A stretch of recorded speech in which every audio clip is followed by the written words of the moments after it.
皆さんこんばんはです。では本日も、生配信の方を行っていきたいと思います。本日は、スーパーマリオ、64ですね。任天堂の、任天堂64の、ゲームソフトになっております。はい、皆さんこんばんはです。はい、皆さんこんばんはです。ちなみに初見です。今回の、プレイする、ちょっとずれてますね、やっぱり。ちょっとウィンドウをちょっと調整しますね。ちょっとお待ちください。すみません、初見ですね、完全に。あ、そうだ、前ちょっと話してたんですけど、なんで初見なんですかっていうと、実は理由があって、90年代ね、ちょっと仕事が忙しかったんですね。仕事が。仕事がちょっと90年代忙しくて、なんだっけ、複数にゲームソフトをこうできなかったんですよ。あの、要は、2本同時とか3本同時でできなかったんですね。なので、基本的に90年代のソフトは、何か他のゲームと被った場合にはやってませんね。やってません。で、2000年代、00年代、00年代は、今度は、なんだっけ、オンラインゲーム。ファイナルファンタジー11とか、リネージュとか、ああいったオンラインゲームやってたんで、今度は逆にコンシューマーのゲームやってないんですね。やってないの。だから、だからそういった意味で、ゲーム実況を始めたってのもあるんですよね。古い名作だ、名作だっていうゲームも実際やってないゲームがね、いっぱいありますんで、そういうのをね、一本でも多くやっていきたいなと思って、実況をやろうと思いました。あとは、昔のゲームをね、皆さんとリスナーさんと一緒に楽しんでいこうっていうこともあります。なんだっけ、よくさ、なんだっけ、私みたいなおっさんとかが、昔のゲームは面白かったんだぞって言っても、口だけ達者な投資路で終わってしまってはダメだと思いますんでね。ちょっと待ってくださいね。これもしかしてこれちっちゃくした方がいいのかこれ。ちょっと待って、今ちょっといろいろ調整してます。これ小さくした方がいいのかこれ。これこうやったら2段になるのかなもしかしたら。ちょっと今日実験ですね。これ、こう狭くしたら長文とかも全部映るようになるのかな。申し訳ない。画面がね、いろいろちょっと調整しながらやりますね。はい。ということで、じゃあ、さて、多分今日みんな多分一番疑問なのは、スーパーマリオ64プレイするってお話ししたんですが、実は64って、正確には3本あるんですね。スーパーマリオ64って3本あって、最初に発売したマリオ64。で、次は振動パック搭載した64。で、最後に DS の64があるんですね。で、DS はちょっとできないんで、安心してください。通常の64と振動パック版の64、2つともありますので、まずは、普通の通常版の64から、起動していきたいと思います。じゃプレイするのは振動パックのをやっていきたいと思います。では、通常の64からまず電源入れたいと思います。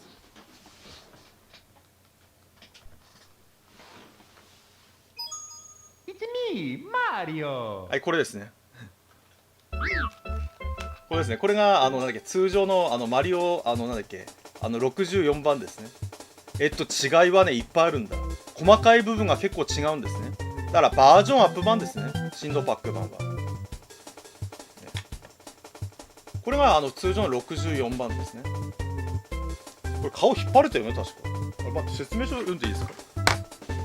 そう。これ顔引っ張れたんだよね、確か。A ボタンか。A ボタンプラスと R ボタン。これか。こんな感じでこんな感じでこんな感じであとなんだっけ R ボタンだっけこんな感じでこれね、いろいろこう引っ張れるんですね。なんかグロ映像やってますね、グロ映像。完全にグロ映像です。これがなんだっけ64ですね。マリオ60になってます。でじゃああれですね、もう一つですね。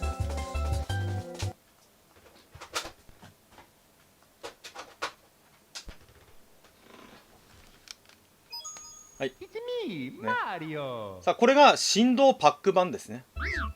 Hello. ね、ハローって言ったでしょ。あとほら右下に振動パック対応って書いてありますね。これが振動パック対応版になってます。でゲーム実況はせっかくならこっちでやっていきます。こちらで。こちらで、やっていきたいと。こっちがマイナーチェンジ版ですね。マイナーチェンジ版だから、細かい部分いっぱい違うんですよ、細かい部分が。パッと見で一番気がつくのは、ピーチ姫に声がつきました。ピーチ姫に声優がついて、あとなんだっけ、いろんなキャラクターとかの挙動とかも変わってんのかな。なのでマイナーチェンジ版ですね、完全に。で、初見なんで何も見ないでやろうかと思ったんですけど、何も見ないでやると多分グダグダになるんで、ちょっと攻略サイトね見て、進み方だけちょっと見ていきたいと思います。ご了承ください。攻略サイトをね見ながら、プレイしていきたいと思います。まあどっちかっていうとあれかな、どう進んでいいかっていうのを見ながら進むってことかな。こんな感じですね。じゃあ、ニューゲーム。オキドキ。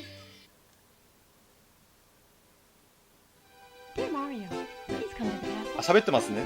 お城遊びに来てください。ケーキを作って待ってます。ピーチ。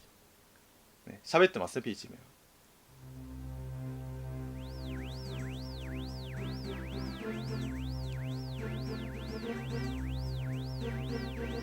ちなみに映像は S 端子ですね。映像は。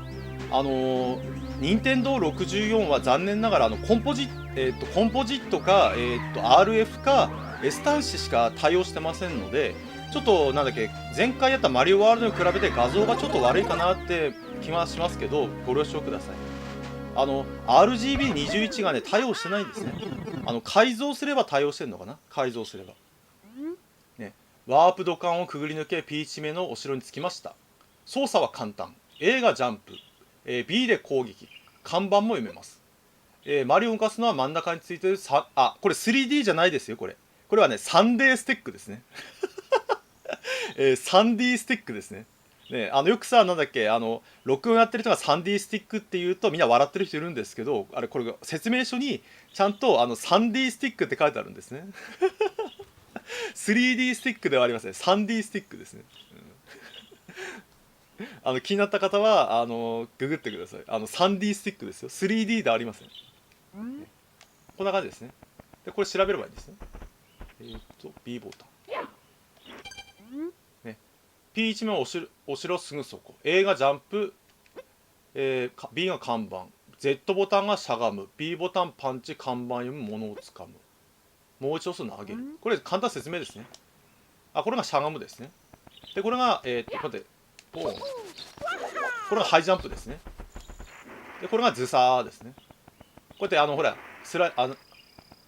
であとこうやっていろいろ技がありますね。じゃあ進んでいきましょう。いやー初めてなんだよねこれやるのね。あれ、ジュゲムですね。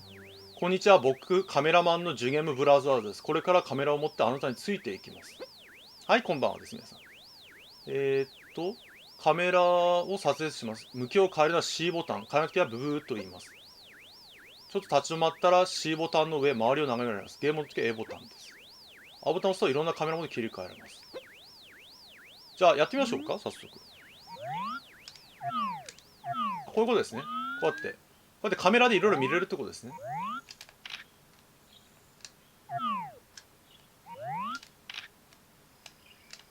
これはあれかな、ジュゲム視点ってことか。ジュゲム視点、こうやってこれマリオ視点でこうやってこうやっていろいろ見れますね。こうやってで A ボタンでキャンセル。じゃあ行きましょうか。これ近すぎねえか。近すぎるってことはこのジュゲム視点の方がいいかな。もっと離れるってやつですね。でこの視点でやっていきます。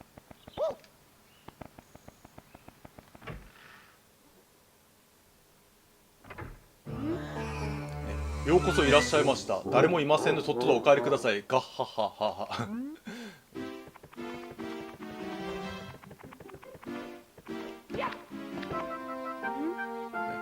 よかった来てくれたんですよ。ピーチめ僕たちもみんな壁の中に閉じ込められちゃいました。クッパはパワースターを使って壁や絵の中に怪物の国を作ろうとしています。スターを取り返して、スターをいくつか取り返したらクッパの閉じた扉が開きます。1階の4つの部屋を探し進んでください。まずは左側のボムの塀の絵の部屋に入れます。この部屋だけはクッパの封印を逃れました。8枚溜まったら大きな星のドアを開くことができます。きっとピーチ目はその中です。本当に壁の中にいます。じゃあ行きましょうか。これかな。あれですね、ボムにありましたね。じゃあちょっとすいませんね、なんだっけ、山のボムキング、コレクターちょっと見ながらやっていきますんでね、申し訳ございません。レッツゴー。おっと、ここは危険な戦場のど真ん中。絵の中に世界にはクッパが盗んだパワースターがある。まずは赤いボム兵に話しかけてみるといい。あ、なるほどね。看板は立って B か A で読めます。前に立つだけで話しかけてくれる動物もいます。これですね。水爆弾が降ってくる。黒いボム兵が危ないってことですね。ボムキングというボスがスターを手に入れて、ここは戦場になってしまいました。ボムキングからスターを取り上げてくれませんか。さっきの橋を渡り、道沿いに左に行けばボムの砦の入り口に着きます。キングのスターを取り戻したらまた会いに来てくださいってことですね。そこでアドバイス。それから水爆弾を避けて橋を2つに渡ると、橋を2つですね。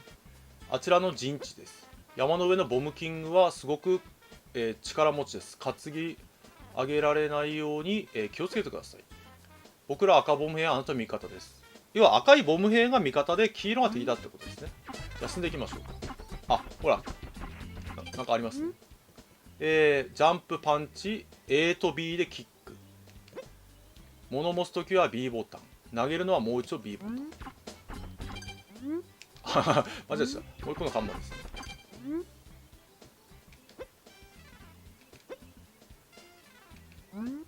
あ、これかな、持てるの。あ、こうやって持てるんですね。でこうやってこうやってぶつけられるんですね。あ、なんかあります。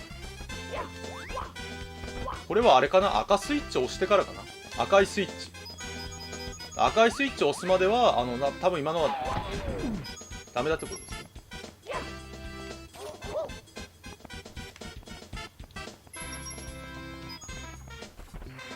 あれ、これ主観モードってできねえんだっけ。あれ、これって、あ、そっか、カメラの位置ってすぐ戻せないのか。カメラの位置がすぐ戻せないんだね、これ。カメラの位置が。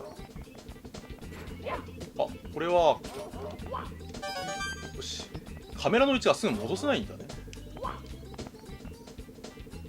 投げたブロックでコインが、あ、マジでそういうのがいろいろあるんだね。ちゃんと矢印がついてますね。これはあれかな、ハイジャンプかな。これ滑るよね絶対。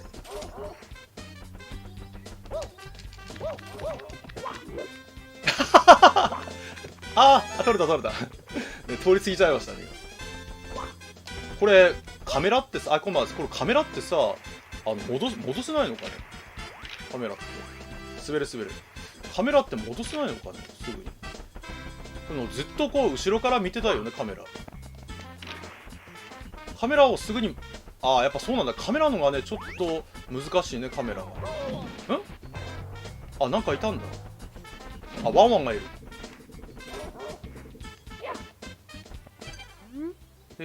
C ボタンの上を押してマリオの近くから眺めてください。とても怖いです。杭の上にある赤コイン、同じコインを探して始まる橋に渡った林にスターが出ます。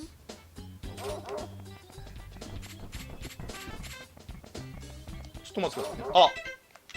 ちょっと待ってくださいね。ちょっと待ってね。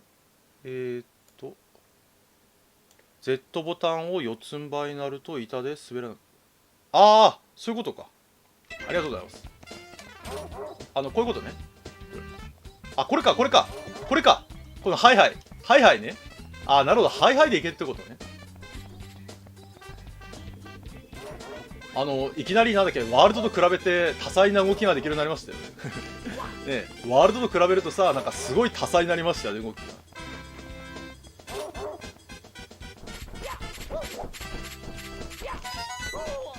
あ、やばいやばい。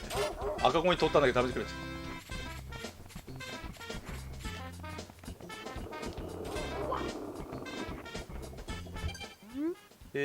Z ボタンでしゃがめます。坂では滑れます。ジャンプの途中ならヒップドロップ。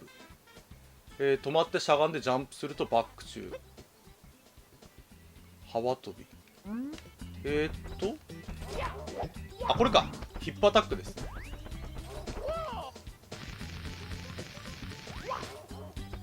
本当にいろいろできるよね。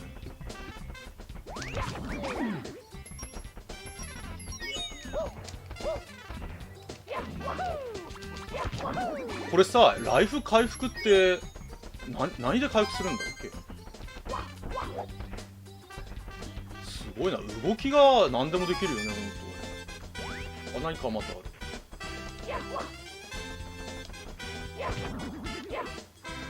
あれあれ、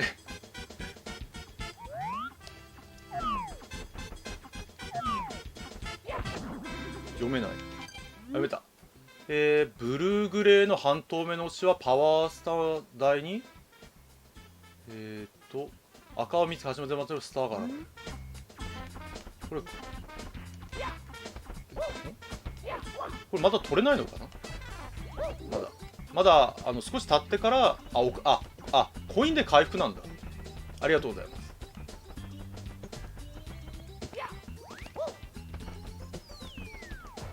あれがあれですね、さっき言ってた跳ね帽子があると3回連続ジャンプしよう。それが飛べるってことですね。ライフの回復はコインの習得。ハートマークをダッシュで通過。おー、なんかこのゲームさ、探索が面白そうだね。なんか怪しいね。違うか。大体ああいうのってさ、なんだっけ、なん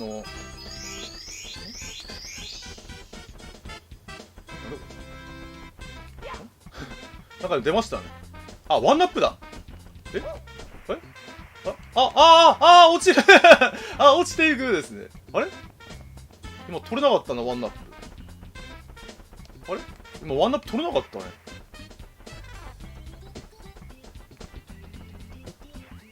進んでいきましょう。こっちを進めばいいのか。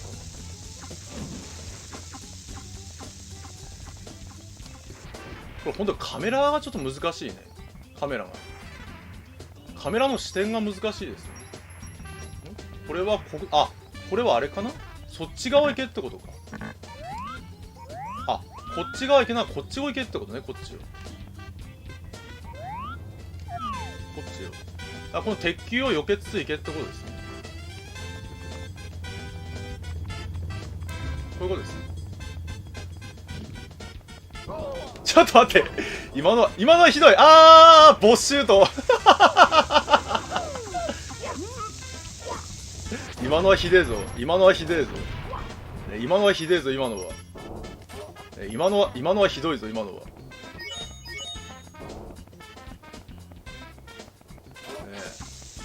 完全に今もてあそばれたよ、ほんと。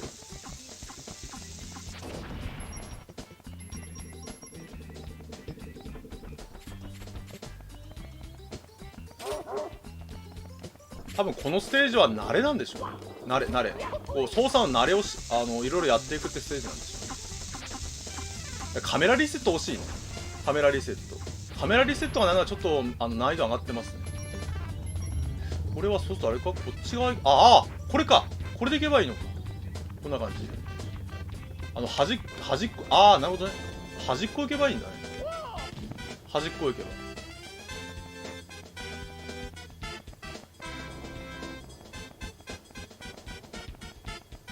なんかある。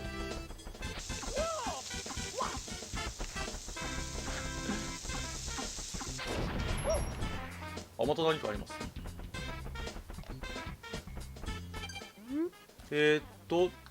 崖の角に飛びつくとぶら下がれます。降りるときはマリオを入れるか Z を押してください。登るときはスティックを前に倒してぶら下がって。このステージは本当にチュートリアルですね。チュートリアル。簡単にこうなんだっけ、どうやってなんだっけ、行くかって感じなんでしょうね。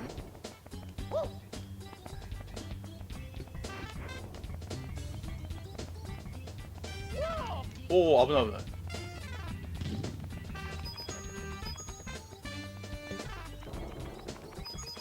これでもみんなさ、この間やったマリオワールドやってた時から比べるとさ、変わりすぎだよね。あれこれは、あ、触ればいいの？これね、マリオワールドが比べたら変わりすぎだよね、ゲームが。コインがいっぱい集めよう。力が回復する。絵の中で、15個される記録も残るよ。赤いハートに触っても力が回復する。早く駆け抜けをたくさん回復する。あ、そういうことか。あ、こういうことね。ダッシュして近寄れってことね。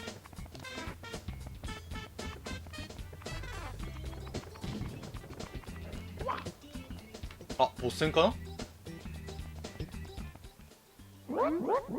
わしがボムキング、つまりボム爆弾の王様。よくここまで来た。勇気は褒めてやろう。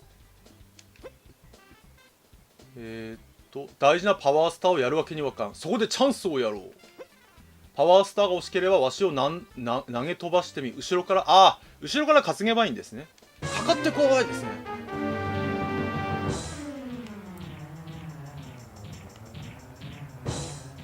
ちなみにこの64のアナログスティックも直しましたなので、あれ直したやつなんでね。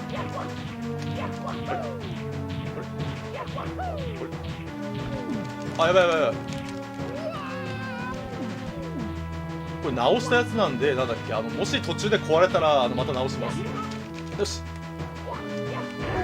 こうです。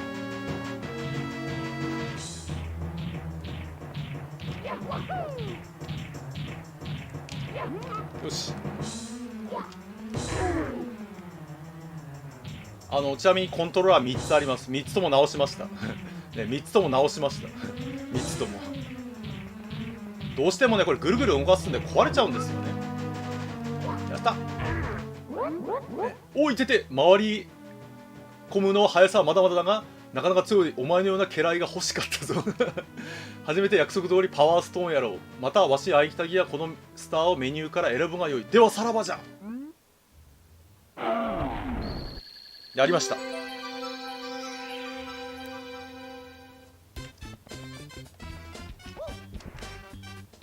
これでゲット、これでゲットですね。やりました。ね、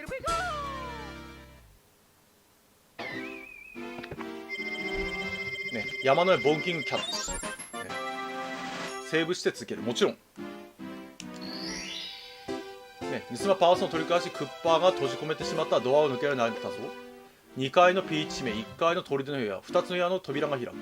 次のスターを取り返し、お城のみんなを救え。モンスターたちはどんどん力をつけてきている。急げマリオ、ね、お城の一大事だ。次行くのは、ちょっとお待ちくださいね。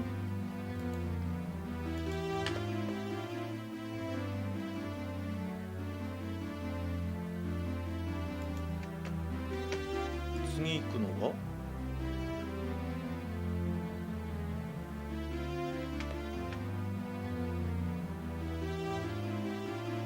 もう一回入るんだ、ここに。もう一回、もう一回。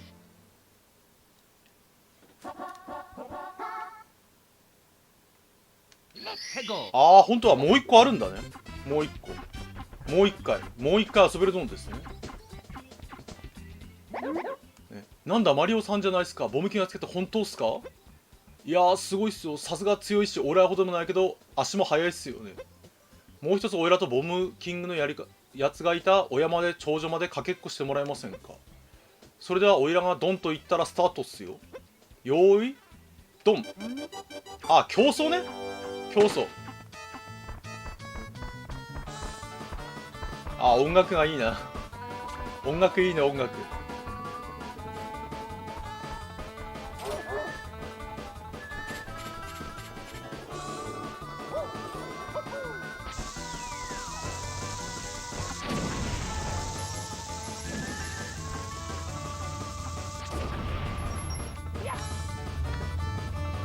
いい音楽ですね。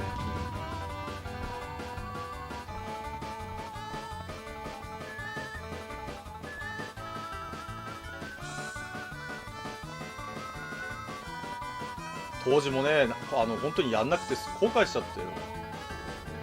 多分何か違うゲームやってたんでしょうね、間違いなく。あマジかマジかマジか。やばい、やっちゃったやっちゃった。やばいやばいやばいやばい、早く戻らないと。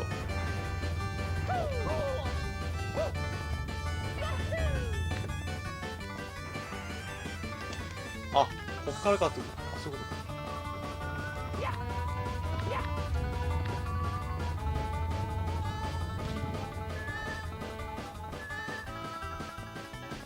あ、さっきのところはハイハイでいけばいいのか。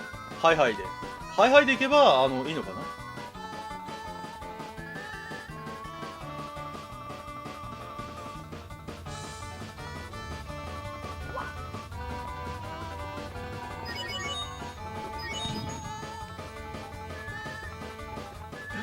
これハイハイでいくと確かに絶対いけるけど遅すぎるよねこれ。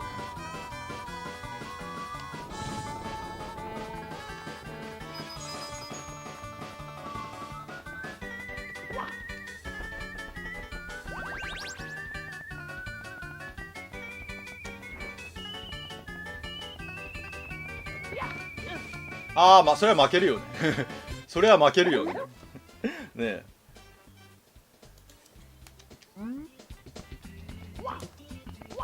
あれ、これはそうするともう一回やり直せるのかな。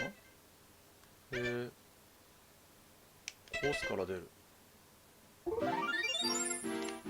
そうするとあれか、今のところやっぱそうだ、落ちちゃいけないね。落ちたらダメですね。落ちたらよ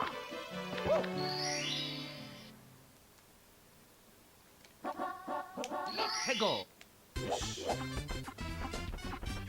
そうか、落ちたらもうやり直した方がいいのかもしれないね。落ちたらなんだっけ、もうリスタート。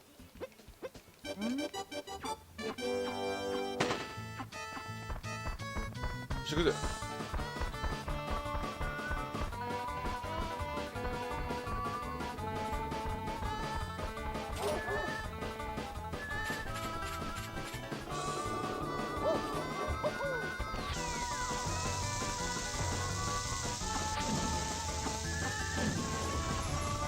まあ、この頃はまだなんだっけ、このアナログスティックがなんだっけやっとできた頃だったんで、なんだっけ、まだそのなんだっけ、カメラ視点変更とかそういうところまで行ってないんですよね。だからね、だってプレイステーションとかセガサターンとかも最初アナログスティックってなかったですからね、最初は。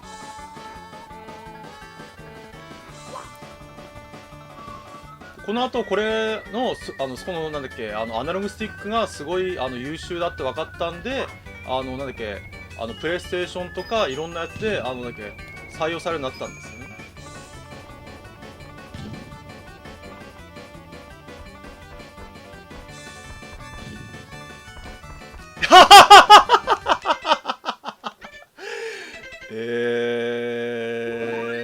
今のはひでえな、今のはひでえな。あそこはダメか、やっぱ。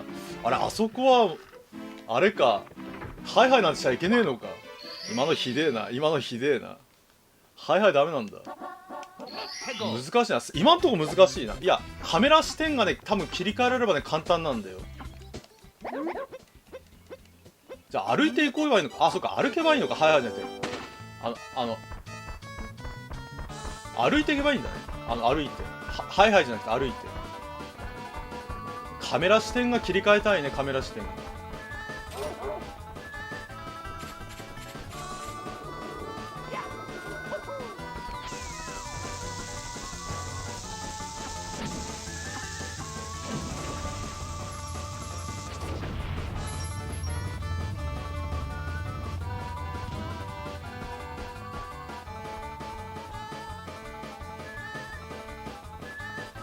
ああ、3段ジャンプか。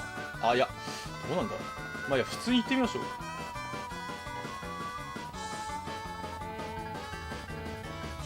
こうじゃあこジャンプ、あ、こんな感じだね。オッケー、できました。わ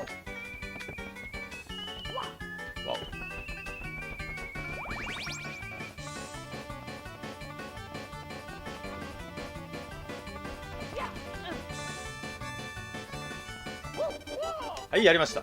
やりました。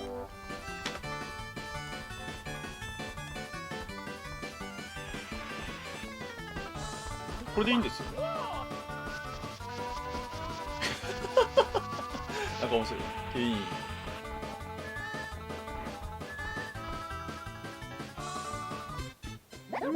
ね、はいですね。ね、これあげるっす。やりました。やりました。はい、これスター2つ目ですね。やりました。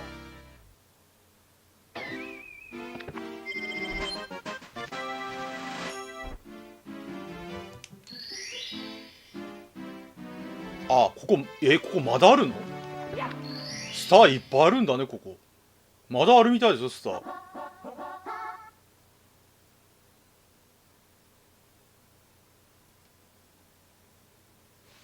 あ、ほんとだ。スターいっぱいあるんだ。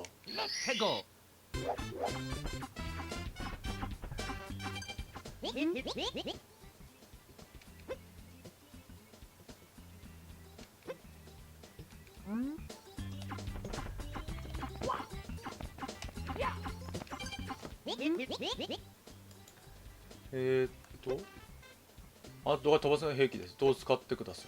このコスすべての赤本対応を使えるようにします。あ、これだね。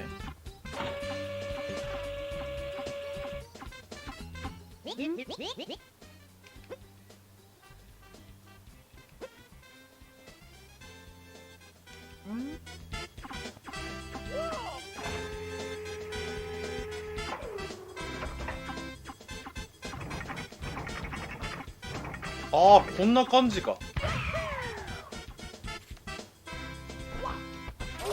なるほどね。こうやってなんだっけ、飛ぶんだ。こ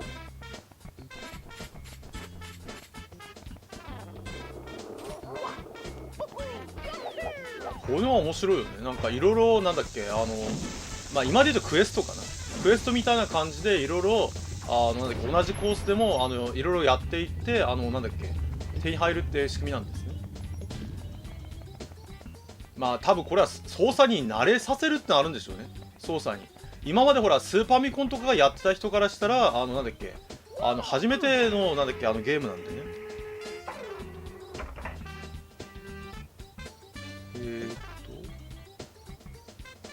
空の島の上に空の島の上、空の島の上、ここじゃないのかもしれない。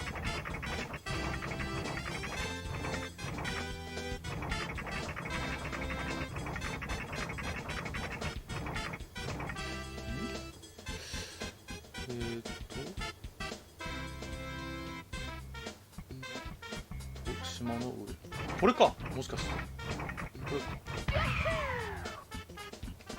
あ、今んところか。今んところか。多分今んところに上がればいいのかな。そうすると今んところ。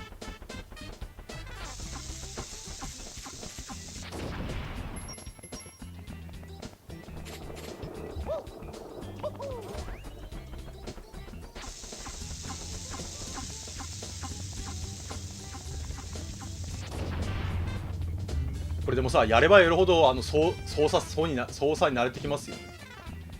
まあ、これがマリオの面白いところですよね。プレイすればするほど操作に慣れてくるって形ですよね。ここじゃないのかね、もしかして。もう一箇所のところかな。もう一箇所ありましたよね、確かに。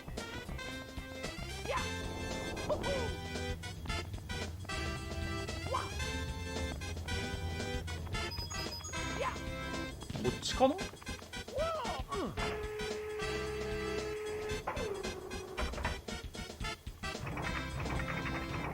あ、これか。これか。いやいやいやいやいやいやいやいや、飛びすぎでしょ。飛びすぎでしょ。ねえ、飛びすぎだよ、ちょっと。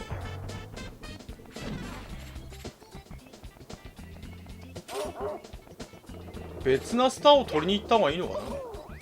別なスターを。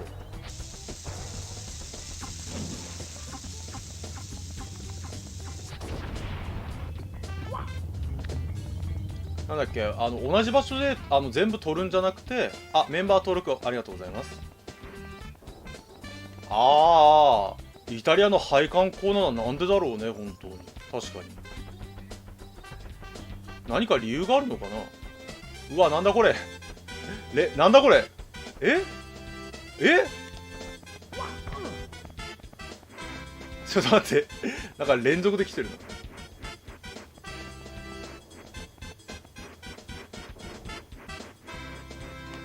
な。なんか壊れちゃったのかっつうぐらいいっぱい出てます。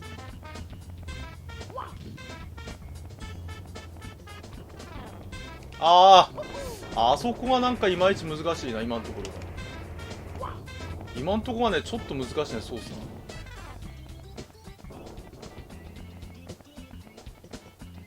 これあれなのかな、スタートが別に全部取んなくてもいいのかな。スタートかは。スタートが取らなくても、いいのかな。もしかしたら。スタートが全部取らなくても、なんだっけ。別になんだっけ、普通になんだっけ。やり込み要素なのかな、スター全部取るのは。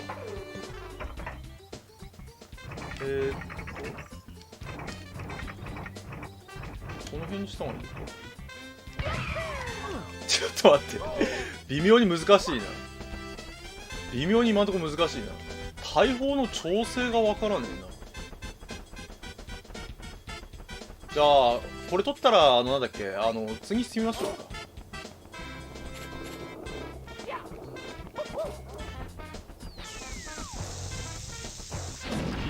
木に向かってか。ありがとうございます。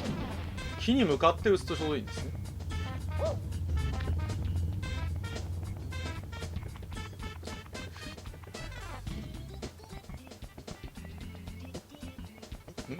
やっぱスター取らないとクリアできないのか。だってスター取らないとクリアできないんだって。やっぱあれでしょ、スターのなんだっけ、ある程度スターの数取らないとなんか次のステージに進めないんじゃないのかな、多分。よくあるやつでしょ、なんだっけ、スターをある程度数取らないと次のステージに進めない。マジか。今んとこやっぱ難しいな。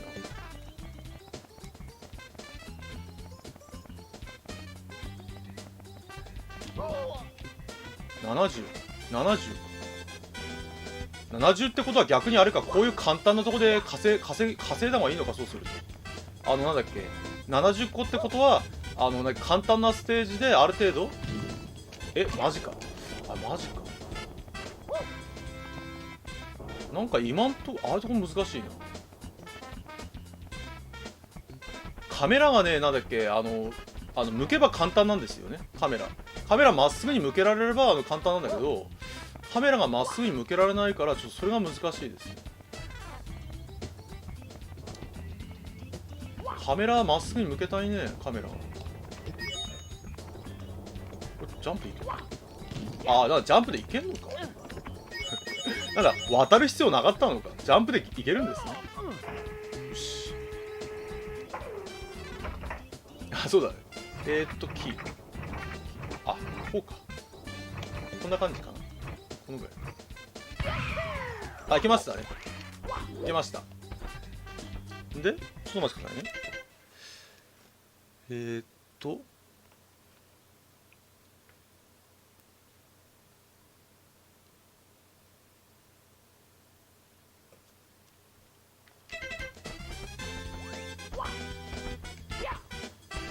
ここで何をすればいいんだ。ブロックを叩くって書いてある。ブロックブロックどこやあった、あれか。すげえ、なんだっけ、カメラぐるぐる回した。そっか、これカメラ使えてる。これか。はい、ゲット。やりました。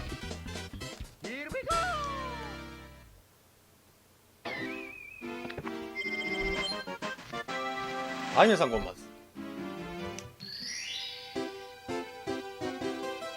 は。なるほど、こういうことか。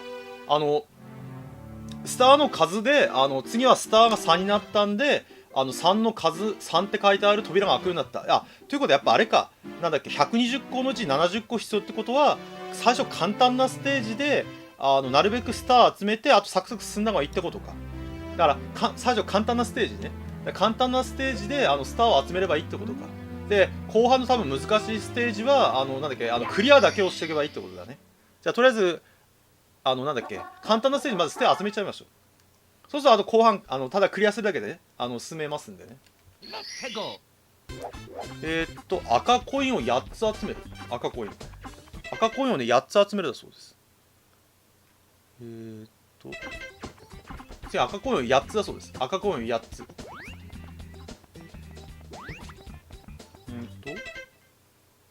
リフトの上、あれですね、リフトの上で、あとあれです、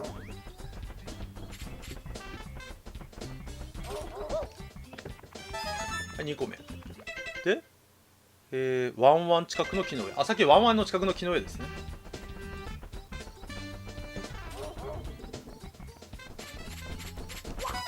はい、これで3つ目。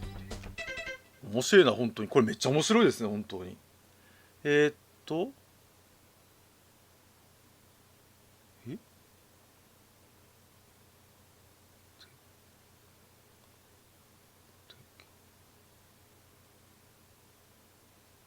4つの木の柱の中央。ちょっと待ってくださいね。湾和から山頂の隅左側。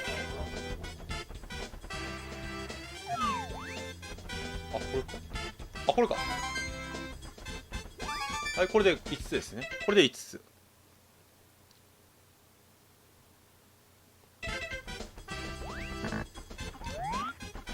マップを本当に変えたいな。ね、マップが本当にカメラアングルを自由に変えたいですね。カメラアングルを。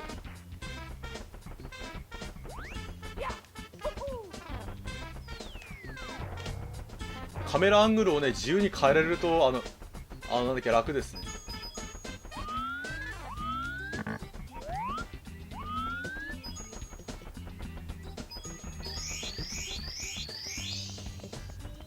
今のゲームってそう考えるとなんだっけいろんな意味で楽ですよね。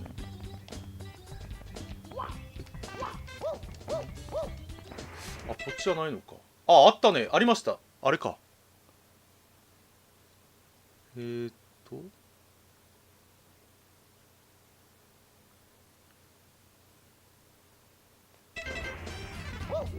今のとこです。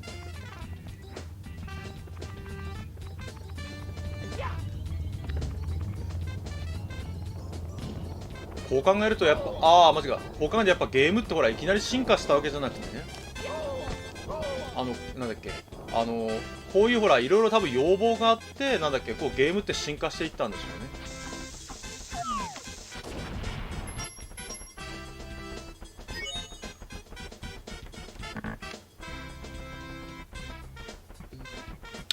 そっか。あとこれか。これか。よっしゃ !6 つ目。これで6つ目ですね。6つ目。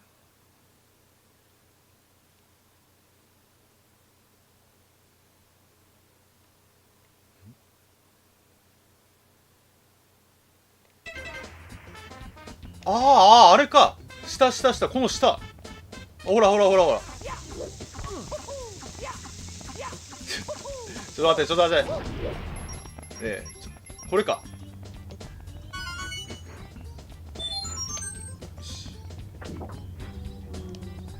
これで今7つ目ですね。今ので7つ目です。あと1個は、さっきの島か。そう、さっきの島ですね。島にありましたよね、島に。さっきのあと1個島ですね。さっき島にあったでしょ。そう、対話飛んだところ。すげえアドベンチャーゲームですね。アイコンバーです。アドベンチャーゲームですよ。ねこういろいろ発見していくっていう。もうボムさんいらない。こ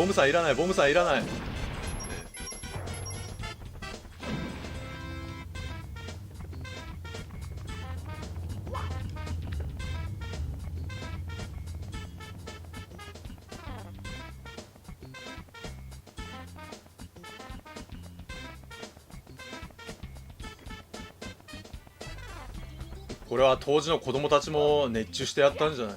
本当に。俺この頃何やってたのかな。バイオハザードがやってたのかな。何か違うゲームをやってたと思いますよ、多分この頃。多分何か違うゲームをやってたから多分録音やんなかったんですよね。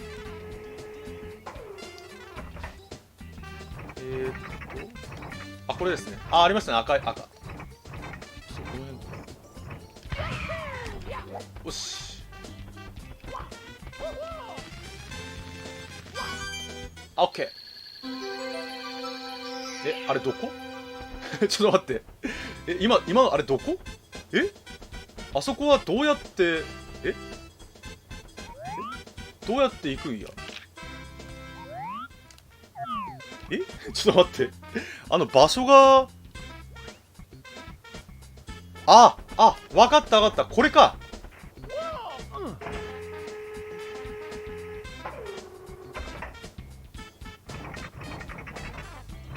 これ使って移動するのかな。ビンゴでしたね。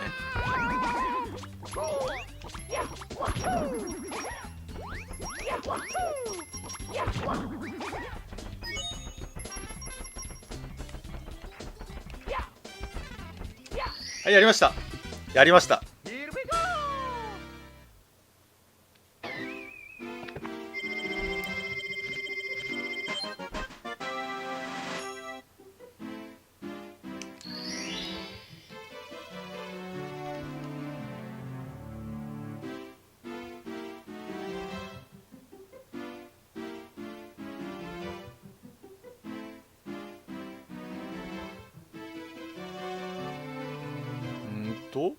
次もあれだね。赤いスイッチを踏まないと次は取れないのか。赤いスイッチ。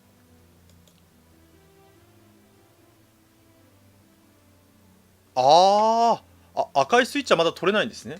赤いスイッチは。赤いスイッチを取るとなんだっけ、取れるんですね。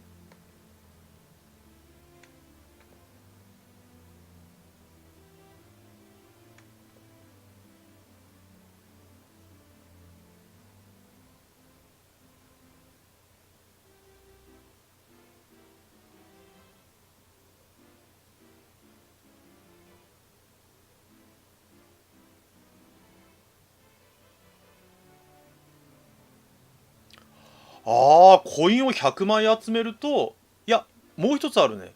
これは取れるんじゃないかな。なんだっけ。コインを100枚手に入れるってのもあるんだ。コイン100枚手に入れるのと、なんだっけ。羽マリオで行くっていうところは今取れないんだけど、なんだっけ。なんだっけ。もう一つは取れますね。もう一つは。じゃもう一つ取りましょう。もう一つは通れると思う。そう、ワンワン取れるね。ワンワン。ワンワン取れますね。ワンワン取りましょうか。ワンワン。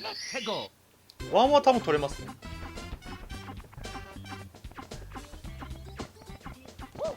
ワンワンこれですね。これを使ってワンワンから取りましょう。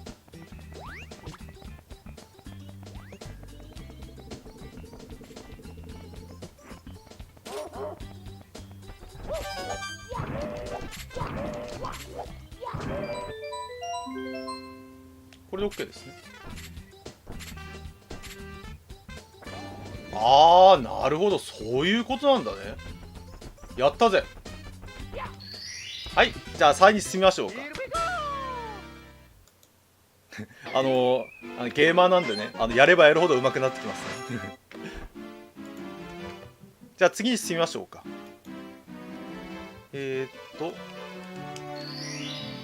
やればやるほどね、なんかあんまりこれだと初見に見えないのかな。ねえ、お前絶対初見って嘘だろって言われそうですね。いや、初見です本当に。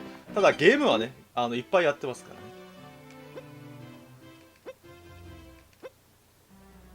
次はなんだっけ、羽を手に入れたら行きましょう。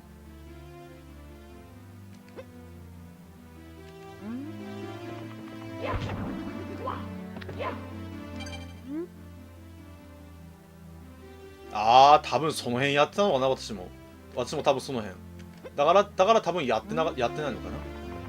次はお城の1階で、扉に1って書かれた扉だそうです。ちょっとお待ちくださいね。バッタンキング、これか。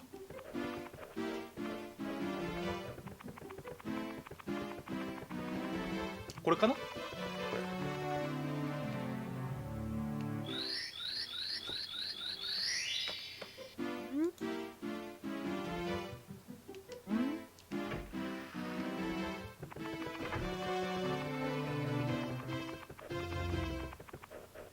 これかな、バッタンキング。プレステとサターンが一緒なんですか。あ、これですね。多分プレステとサターンがやってたからかな、多分。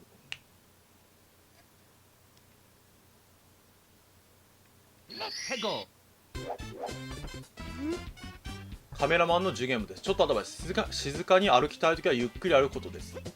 周り見たときは C ボタンの右と左へカメラ回す。危ないところではブーと言います。まあ要は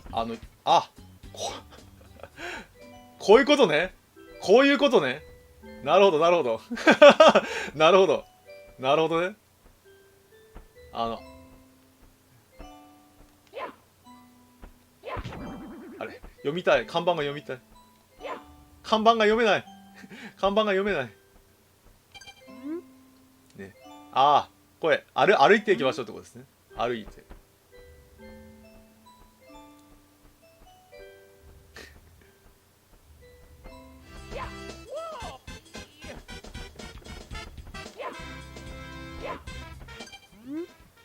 目の前のブルーグレーは半透明の星、パワーの台だ。赤コインを見つけ8枚全部集めるとスターが現れる。ヒントですね。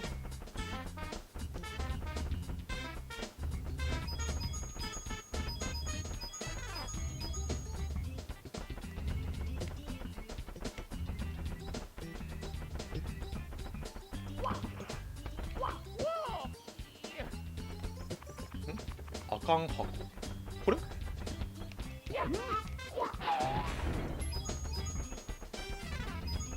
ちなみにコインもね、なんかコンプリートコインも全部取らないとダメみたいですね。コイン全部取るとスターがもらえるみたいですね。コイン全部取ると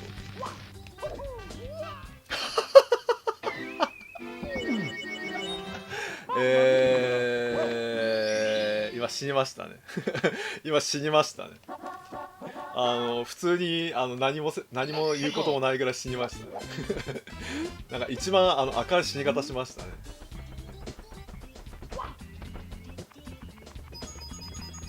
その死に方はないと思いますって真顔で言われそうな死に方しました。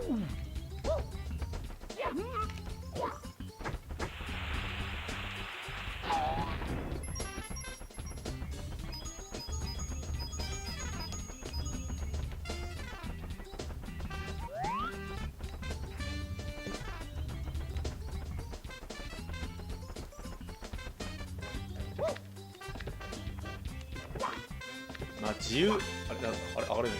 自由に動きすぎちゃうからね。カメラを戻したい。カメラをこ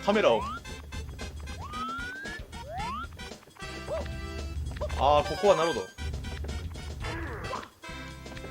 ど。どうすん。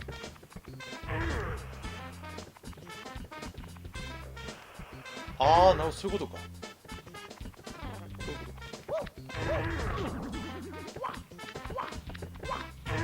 何かある。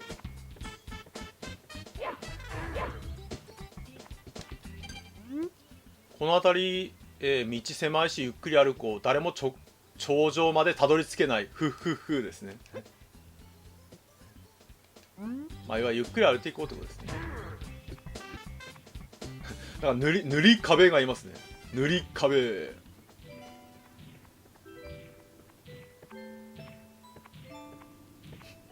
まあこうやってあとこれか。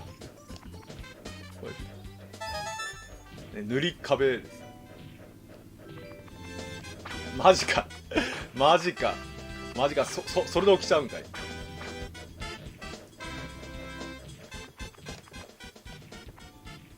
カメラこっちか。なるほど、そういうことか。こうまっすぐなので簡単ですね。ちょっと待ってあれひどいな。今のはこれはひどい。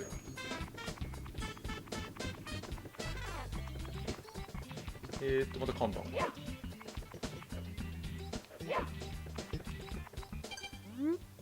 青いブロックをジャンプ中に Z ボタンでヒットボックスと青いコインが出てきます。青コインは1枚で黄色コイン5枚分、とてもラッキー。なるほど。これそういうことか。これヒップか。こうですね。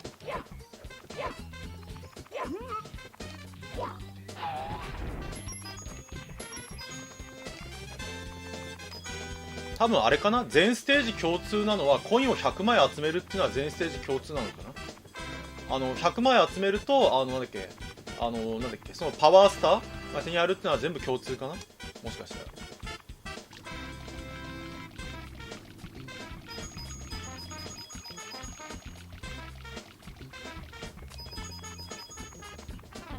意識的にコインを集めましょうかね。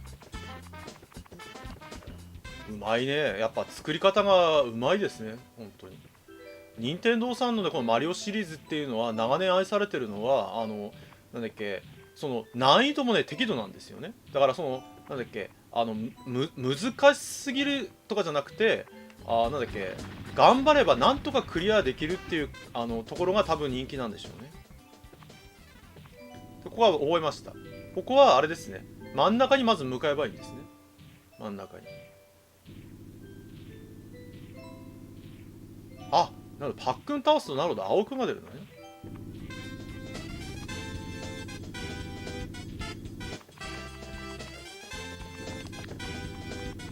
お、なんか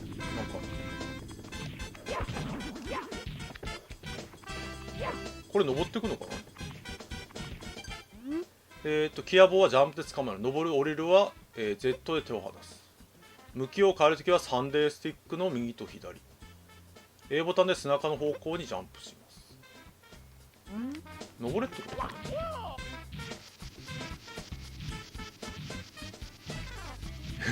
すごい高い。こうやった。でこうやってジャンプかな。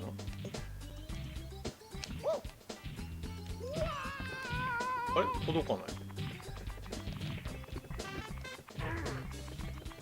あ、一応ここにあれがあるんだ。あ、滑っちゃった。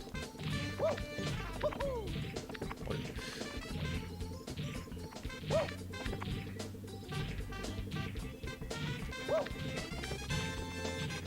こいつがボスかな。こいつがボスかな。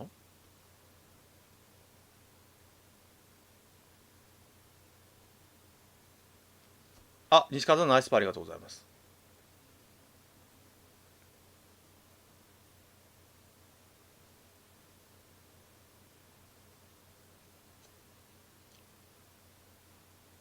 なるほど。いましたね。おお、気に入らねえ。俺たち石のおかげで家も城もできてるっていうのに、ね、いつも踏みつけるばっかりでちったありがたいどうなんでおお、ね、おいそこの兄さんフラフラしてんじゃねえ。機嫌が悪いんで押しつぶしちまうぞ、ね、文句があるならヒップドロップヒントですね。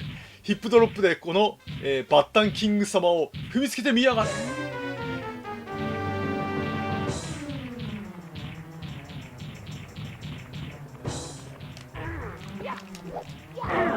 こういうことですね。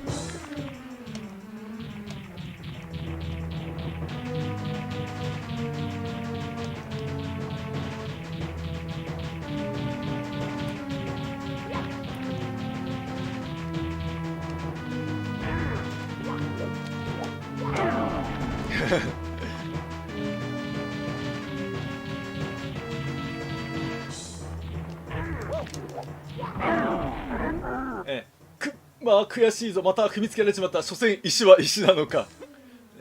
ね、おめえの勝ちでこれ持ってきやがれガクいいですね、このやりとりがいいですね。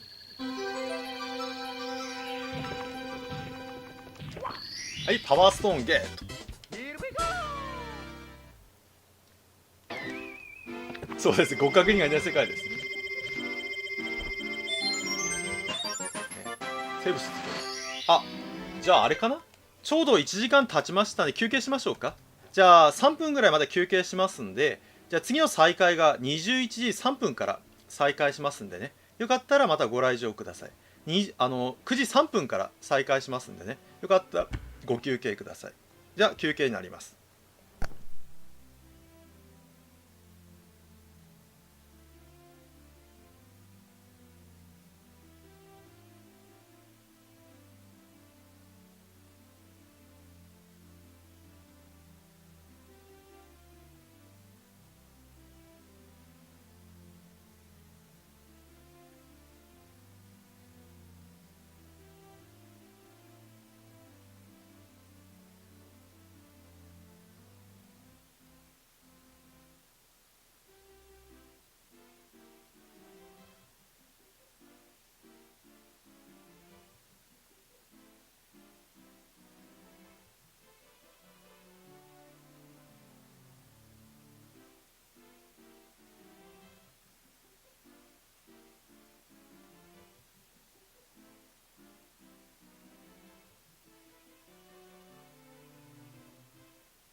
はい、では再開していきたいと思います。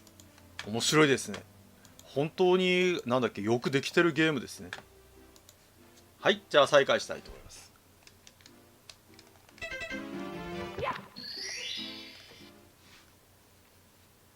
じゃあ次は砦のてっぺんですね。つまりてっぺんまで行けってことですね。てっぺんまで。てっぺんまで向かえってことですね。てっぺんまで。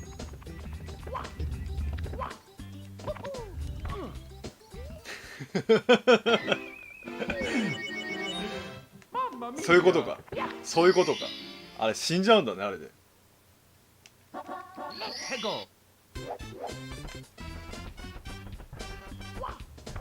これなんか残機アップってなんかあんのかな。なんだっけ、ほらマリオワールドとかみたいななんか無限残機アップみたいなのってあるのかな、なんか。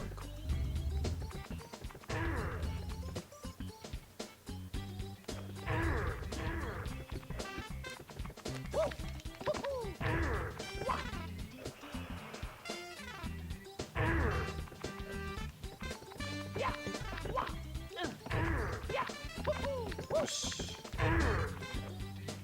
とりあえずまずいただき、またなんだっけ、上まで行きたいと思います。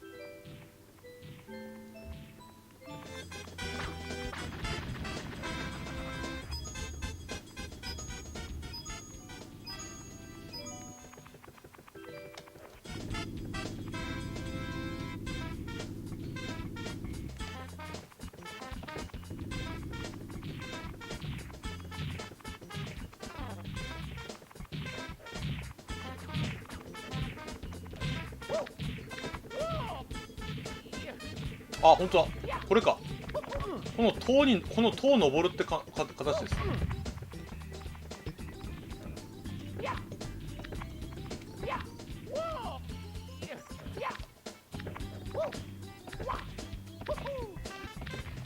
あ、なるほど。一定時間で閉まっちゃうんだね。はあ。ほう。え、ああ、そういうことか。あれがなんか最後のはあれなんだ、エレベーターみたいに上がっていくんだね。なるほ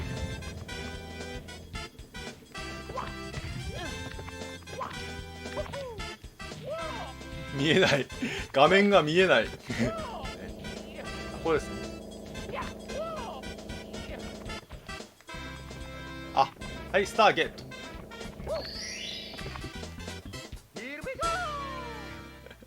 で、完全に画面が見えませんよね。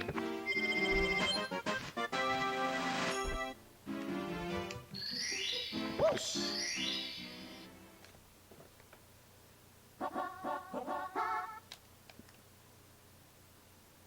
ヘゴこれに残る。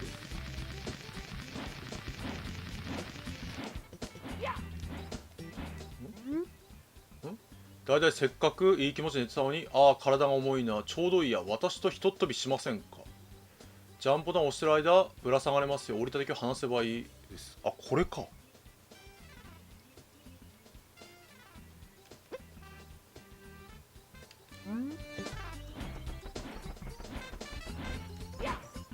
え、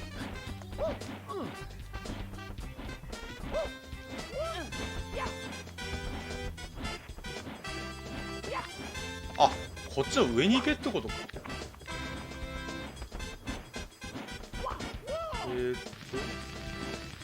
あ、わかった。こうか。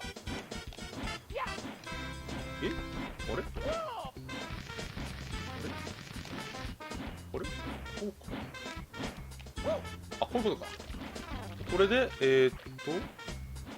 左を、あ、これですね。赤ボン見ました。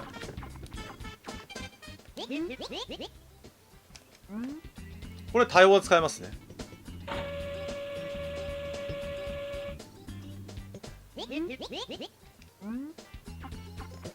あ、押しっぱなしね。なるほど、押しっぱなし。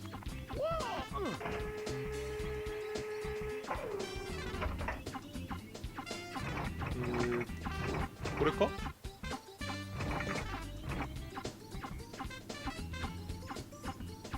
ボールの上にこれか。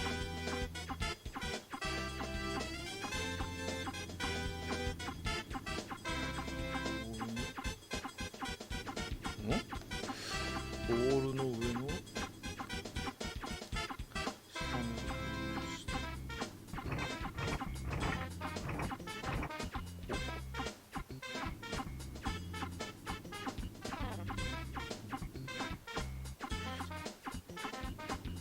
ちょっとお待ちくださいね。これちょっと難しいね。ああ、そういうことか。こうか。こうか。うわー、これは難しいね。これは当時気がついた人すごいな。これは難しいぞ。今のはこれ気がついた人はすごいな。超隠しですね。8個のパワースターをぶち取り戻し、大きな星のドアが明らかになりました。クッパはすぐそこだ。ピーチ目の声が聞こえる。ということですね。これ当時見つけた人はすごいですね。浦島の8枚のコイン。あ、赤いコインを8つ集めるってことですね。ヘゴ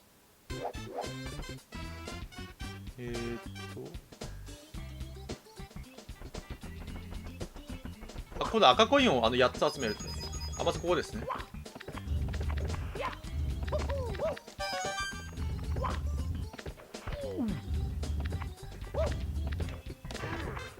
危ない危ない。また落ちる、また落ちちゃう。また落ちちゃう。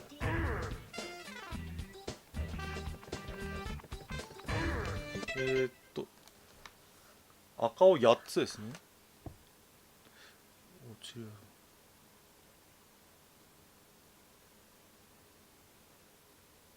ああ、ドスの、あ、これで、ああ、ほんとだ。ドスの上に登んのか。へえ。潰されてる、潰されてる。潰されてる。ね、ドスの上に登るんだ。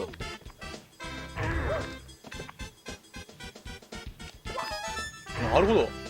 これはすごいな。なるほど。ちょっと面白かった。で、あ、3つ目ありましたね。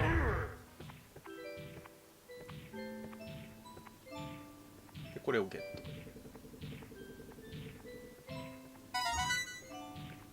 ト。で、これが3つ目ですね。で、次はパックングラウンですね。あ、あれですね。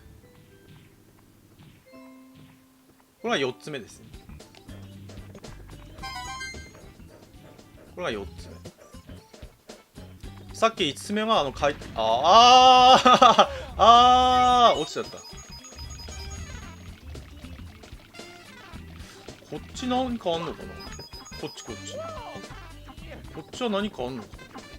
ああ、こっちは、あ、そっか。これ来たか。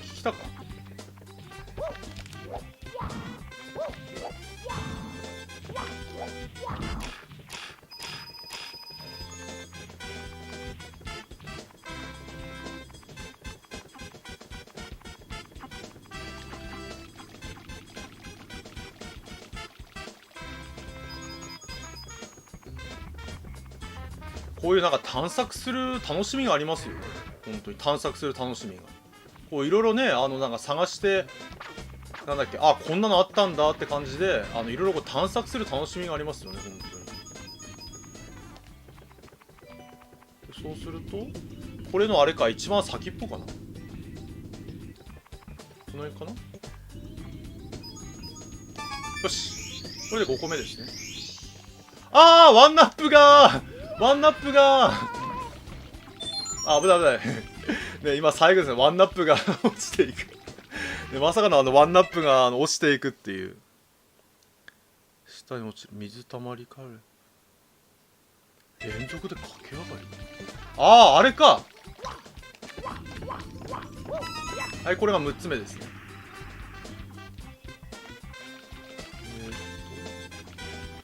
バッタンキン。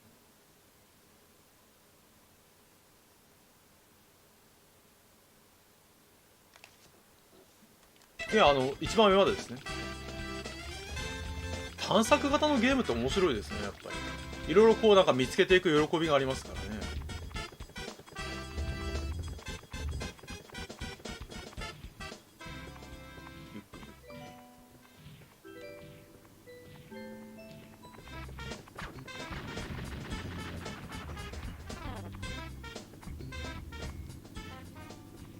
これ昔はね、攻略本とか買わないと、今みたいにね、インターネットがなかったから全部ノープランです。なんだっけ、わからないですからね。今はね、インターネットがあるとか便利ですよね。発売してからね、すぐに攻略サイトができますからね。昔はね、本当になんか攻略本とか、あとは友達との、なんだっけ、攻略とか。お、キラー。で、ここに来て、立っている板に。立っている板。あ、これか。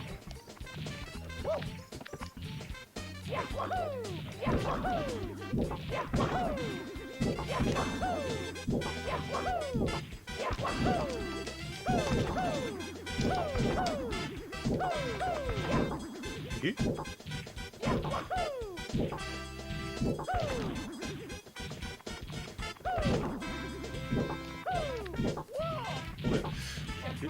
うすんだこれ。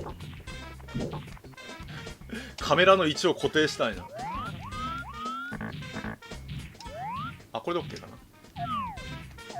あらカメラの位置を、あ、これで OK。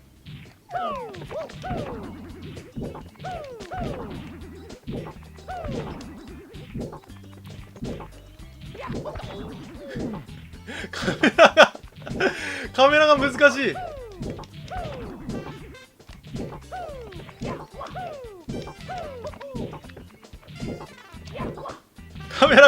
カメラが難しい。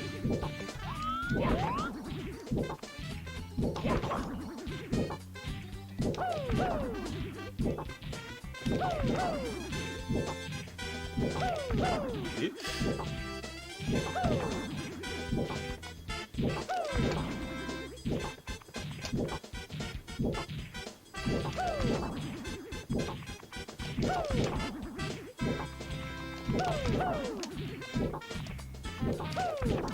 あれ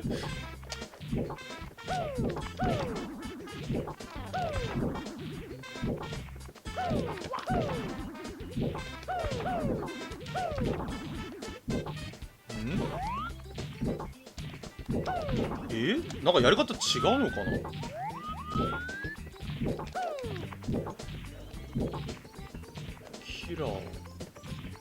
キラーを当てんのかな。もしかしてこれにキラーを当てんのかな。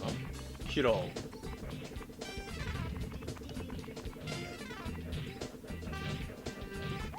いや、これはキラーは当てられないな。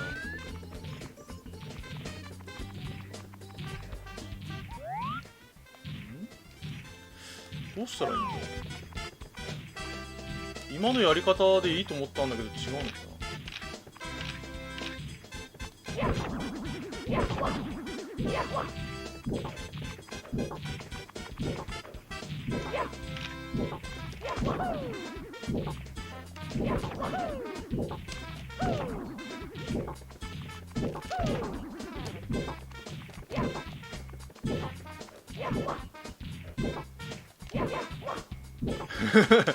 これカメラ固定できないかな。カメラが固定できないとね、連続じゃ攻撃ができないな。難しいな。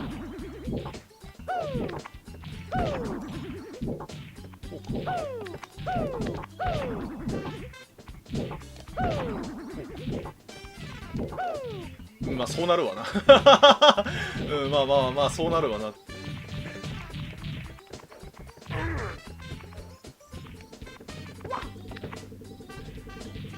もっと高い位置。あ、そういうことか。あ、上の方からってことか。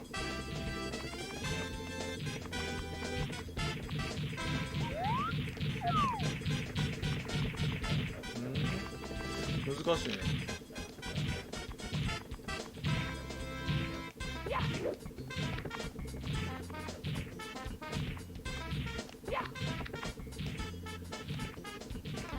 上の方から蹴ればいいのかな。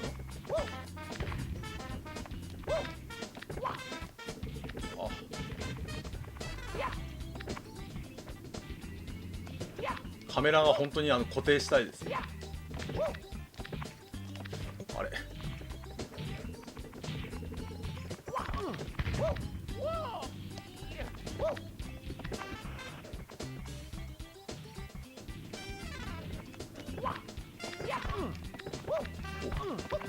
あれなんかダメだな。こうやってカメラを固定したい。ねえ、もう完全な TPS 視点でやりたいですよね。あ、ここか。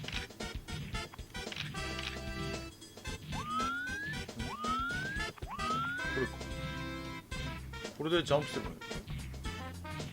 あ、違う。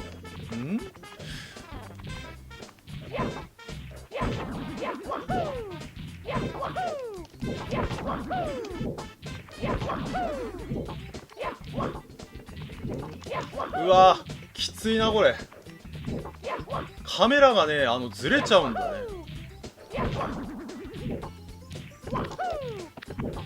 待って、カメラがずれちゃう。ほら、カメラがね、オートで動いちゃうから。どうしたらいいんだ。ああ、なった。いやー、きついなこれ。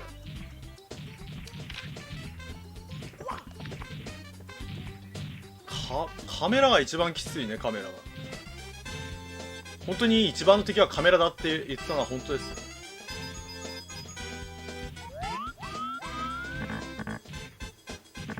マジか。は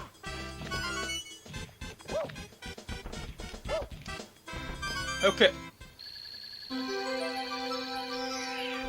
やりました。あっぶねえあれスターどこだ。あれスタあれか、スタート地点か。カメラが本当に一番難しいね。カメラの操作が操作がないのか。カメラの正しくやりました。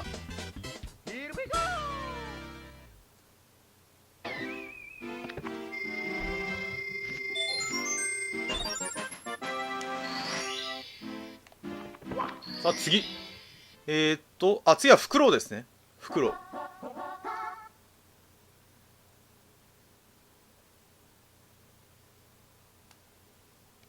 ヘゴフクロウ。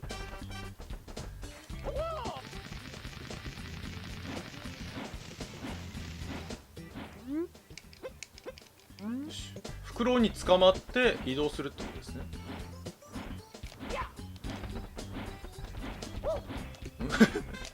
よし。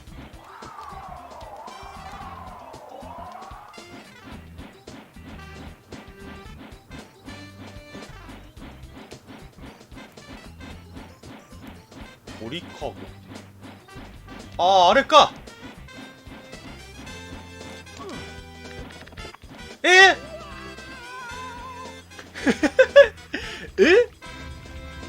今のダメなの？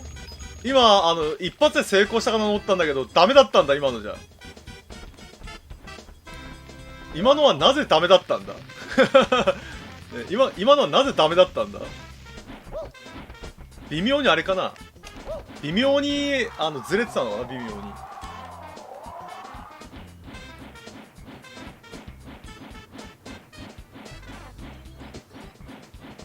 ちょっとずれてたのかな。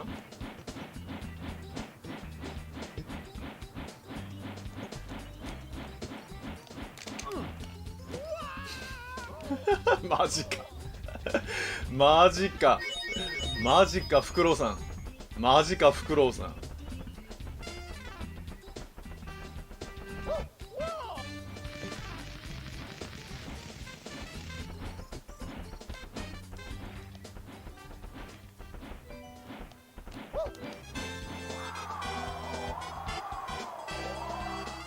微妙にあれなんですよね。落ちる寸前カゴにぶつかってるんですよね。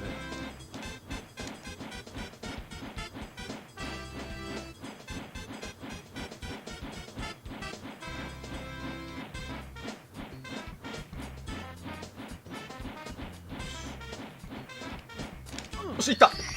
はい、やりました。やりました。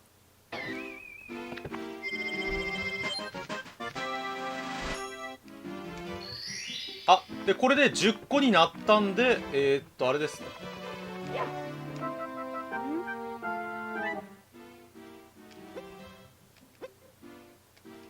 これで10個になったんで多分赤スイッチが押せるんじゃないかな。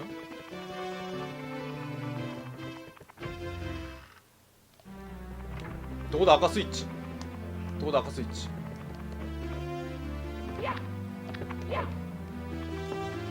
赤スイッチはどこに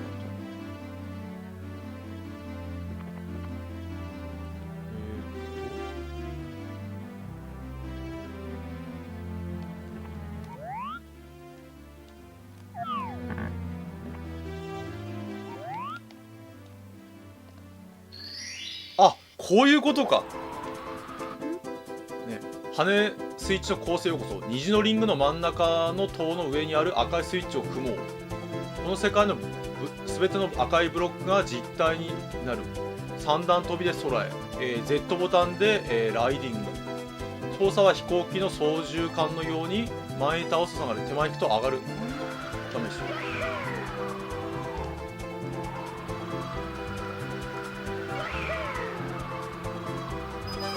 一緒のボーナスステージか。すげえなこれ。ねえ、ナイツみたいですよ。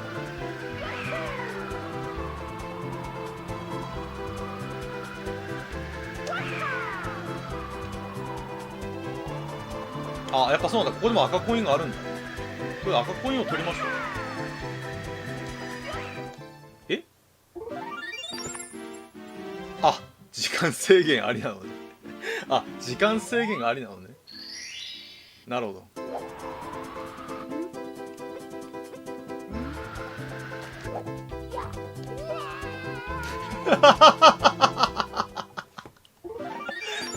そんなバカな、そんなバカなね、そんなバカな。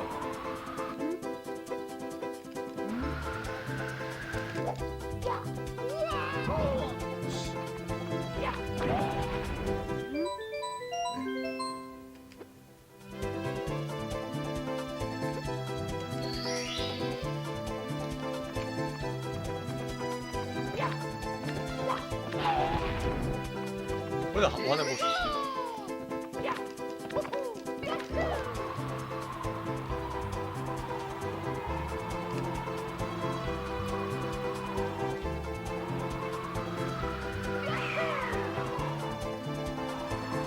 この赤コイン取るのはなかなか難しい。あれ、これは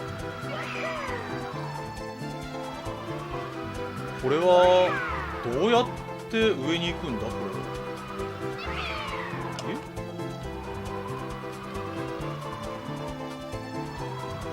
これ滑空はできるけど上にはどうやって行くんだろう。上には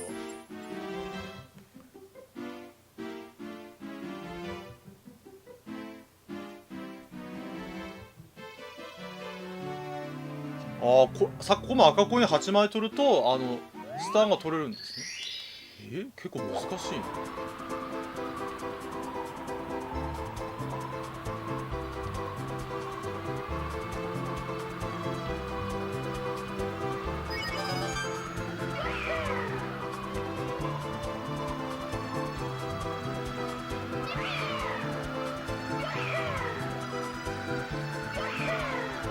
ぐるっと回って取れってこと。うわ、なんだろう、あれエースコンバット思い出す。あ、上がらない上がらない。なぜマリオ上がらないやっぱそうなんだ。やっぱそうなんだ。マリオは滑空でしかやっぱいけないんだ。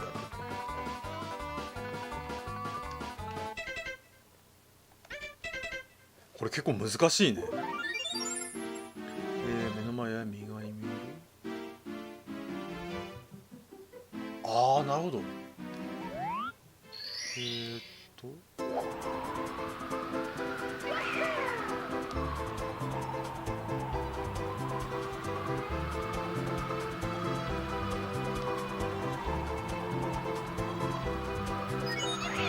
いうことか。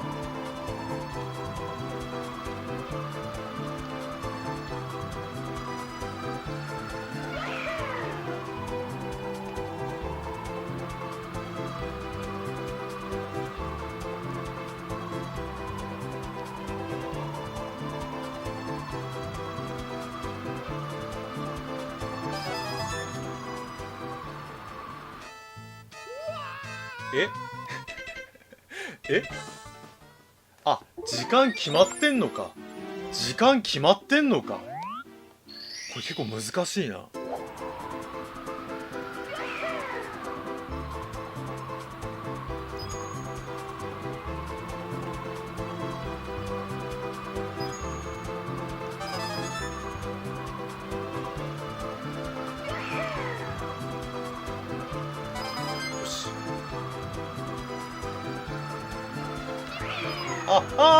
ミスっちゃった。ち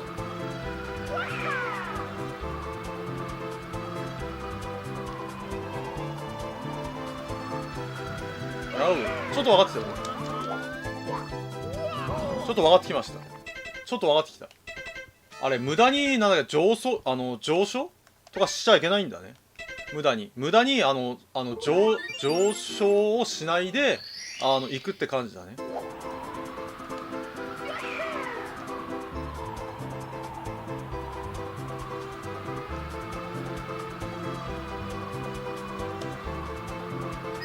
またダメか。ミスっちゃった。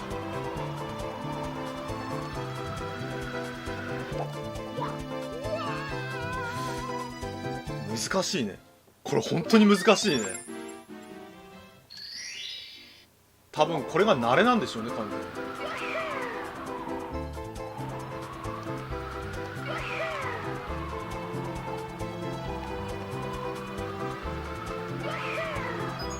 ああダメだ。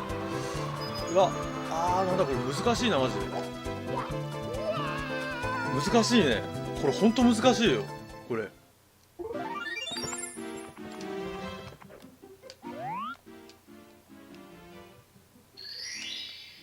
どうしたらいいんだ。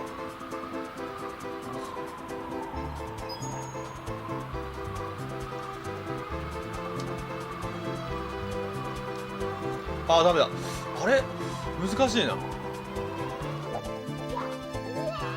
そうだからなんだっけ、道なりに取るのは取るんだけど、なかなか難しいねそれが。多分ね今のゲームに慣れすぎちゃったね。今のゲームに慣れすぎちゃったんで、カメラワークとかも自分で今できるでしょ。これできないんで、その今のゲームに慣れすぎるとすげえ難しい。ああ1個ダメか。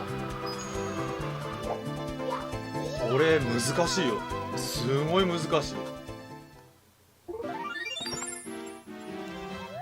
なんかさほらなんだっけ64のさ、なんかほら同じようなゲームでなんだっけあったじゃん、なんだっけスーパーメンもさ同じようなやつあったけど、あれもなんかすごいほら難しいっていうお声があったんだけど、多分同じだと思う。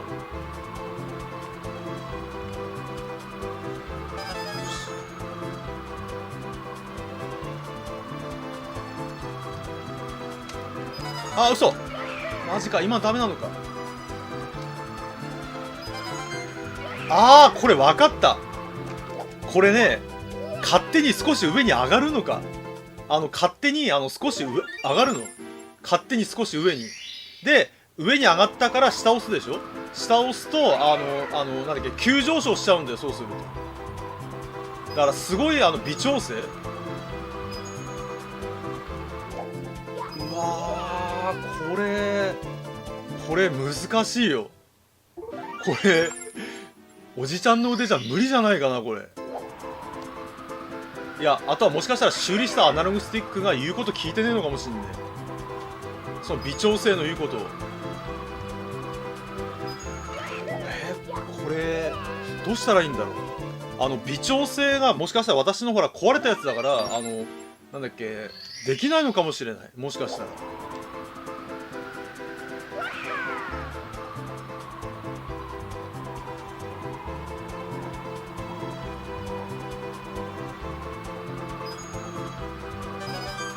ダメか。あれ今までダメなのか。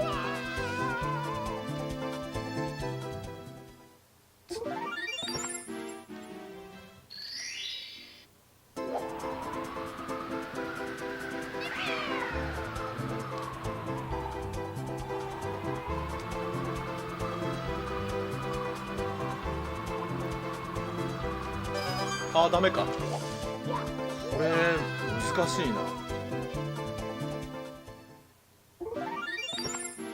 いや多分ねそういう問題じゃないんだね多分。エイムリングつければなるんじゃなくて、多分このマリオの独特の動きに慣れるしかないのかな。動きに。だからほらなんだっけそう独特の滑空に慣れるしかないんですね。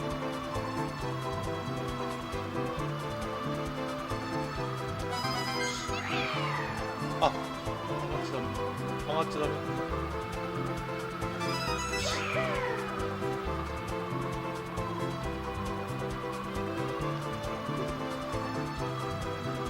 残りどこだ残りどこだ。あれあれやばい。マジか。あれ残りどこだったんだ今あれ今うまくいったんだけど、残りのなんだっけコインが見つかんなかったね。残り2枚のコインがもっと下がんないといけなかったのかな、もしかしたら。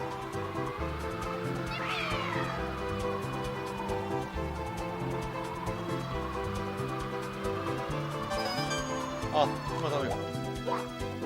難しい、結構難しい。なんだっけすごい操作が想像以上に難しい。今のねプレステ5とか多分4の操作になれると絶対これ無理だわ。無理無理。逆にプレステ4とか3に慣れちゃうとこの操作がね難しい、非常に。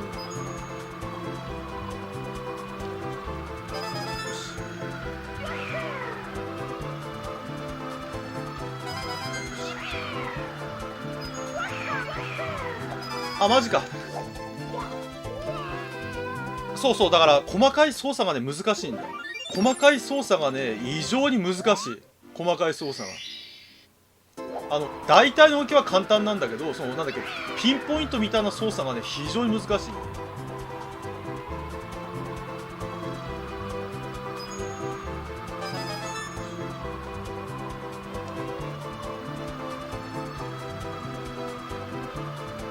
あーマジか。ちょっと一回3号やってみる。あーほら今あんな風に上がっちゃうんだよ、勝手に上がっちゃうの。今みたいにあんな感じで勝手に上がっちゃうんだよ、勝手にヤハーっつって。あれがだからなんだっけ、簡単に言うとエグザムシステムだよなんだっけ、一般兵がエグザムシステムに乗ったらどうなるかっていう状態ですね、今。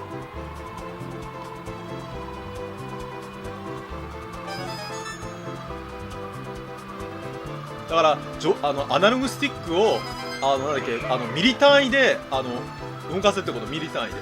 アナログスティックをねミリ単位。ダメだ。アナログスティックをねなんだっけ、本当になんだっけ、1ミリずらしちゃダメ。アナログスティックをね1ミリずらしちゃダメ。1ミリずらしちゃアナログスティックを1ミリずらすとダメ絶対ダメ。アナログスティックをねなんだっけ、本当になんだっけ、コンマとかで動かさないとダメ。これダメなの。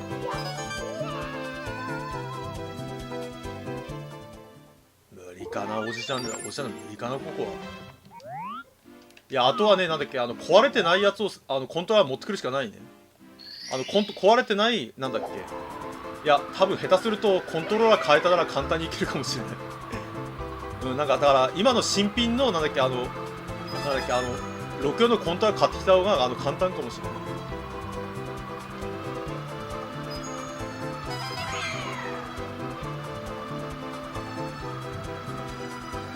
ダメか。あ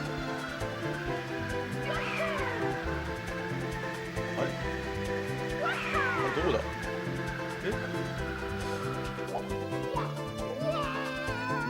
だ。ダメかな、これ。ダメかなあと2回ぐらいやってダメだったら諦めますよ、これは。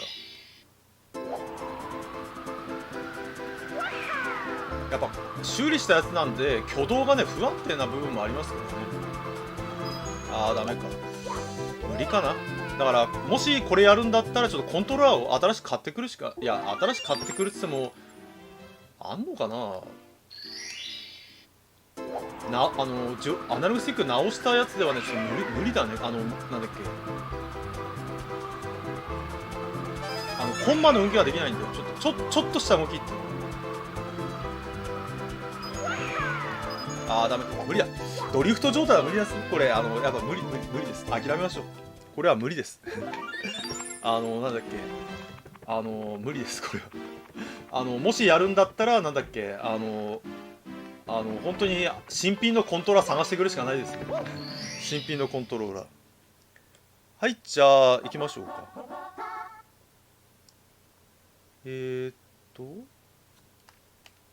羽ばたけマリオ。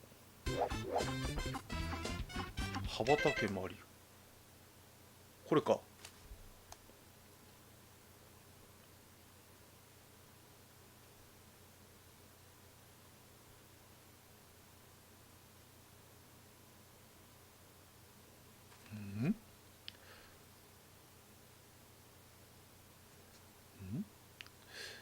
羽を取って大砲に貼りコインの輪をくぐれってことですかね。コインの輪をくぐれ。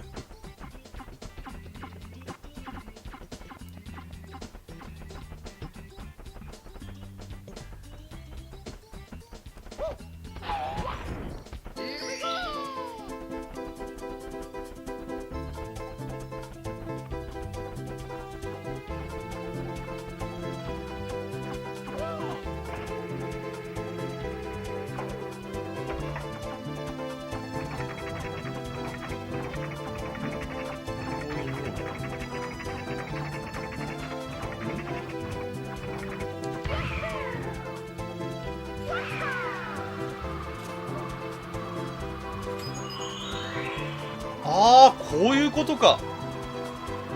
こういうことか。こういうことか。あれこれそうするとあれじゃないか。あ、これ今んところじゃダメなのか。もっとあれか、もっと高いところは飛べってことか。なるほど。これあれですね、もっと高いところの大砲で飛んでくぐっていくってことですね。もっと高いところの大砲で飛んで滑空してなんだっけ今みたいにくぐっていくってことね。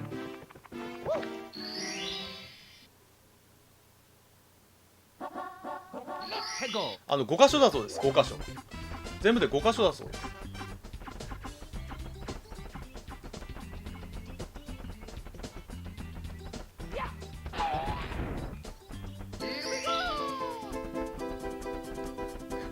いやでもなるべくね実機のコントローラーでやりたいんですよねなるべく実機のコントローラーでやりたいんですよ。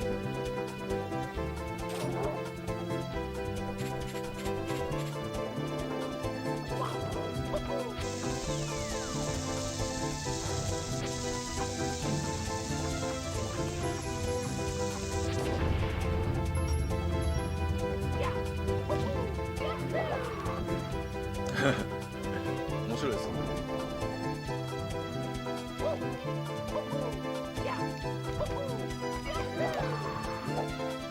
こういうことです。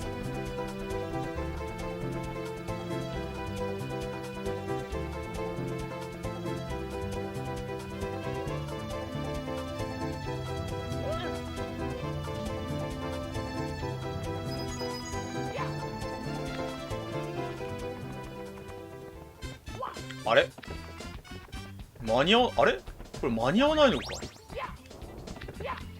あれこれ上にあったっけ。あ、ないよね。あれえ浮遊場、ああ浮遊場、ああそういうことか。じゃあここであれか、この辺の大砲で飛んで浮遊場に行けばいいのか。これか。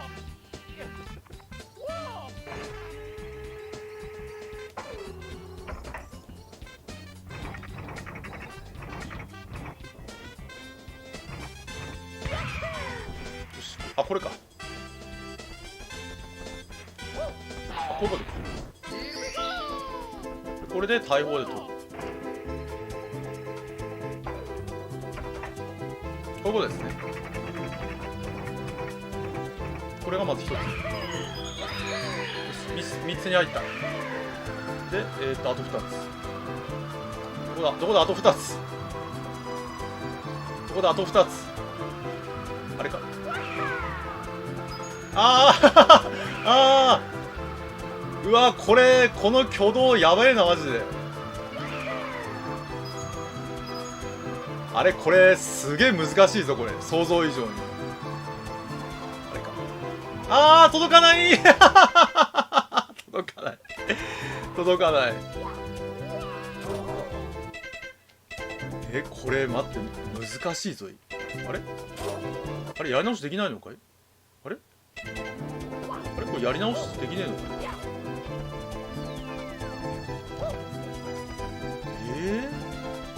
あ、待った、下から2箇所行けたよね。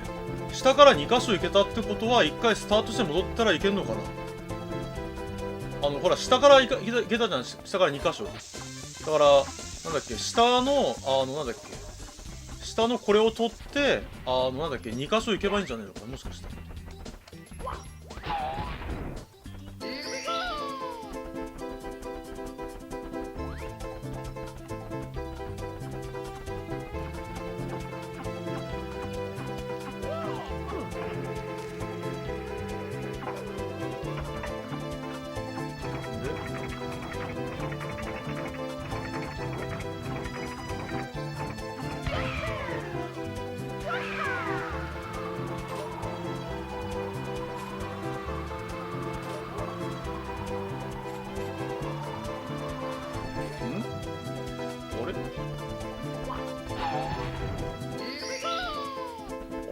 残りの2箇所が分かんない。どこだ残りの2箇所。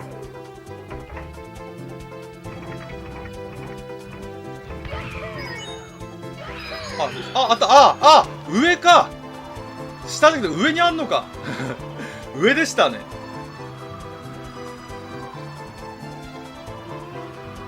あれか、今のか。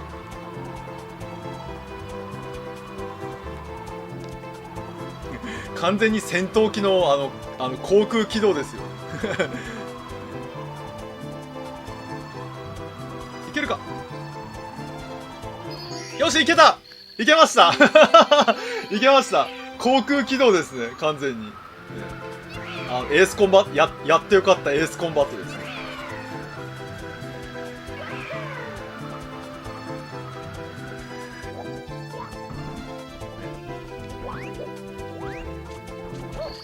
おっしゃ、ね、やってよかったエースコンバットね、やってよかった戦闘機関係のゲームですね。やりました。じゃああと1個があれかな。そうするとでコイン100枚かな。コイン100枚コイン100枚ですね。次はコイン100枚だから敵を倒したりアイテムを破壊しまくってコイン100枚ですね。コイン100枚コイン100枚取りましょう。次はコイン100枚です。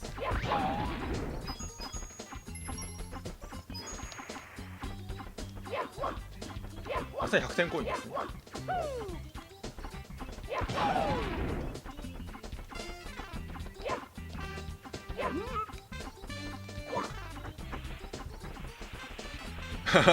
めっちゃ滑ってる。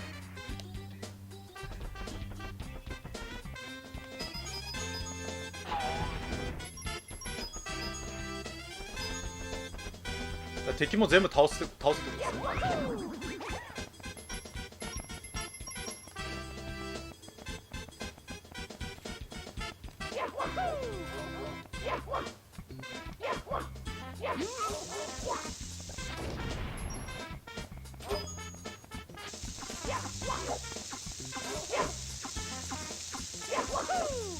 ちょっと待って。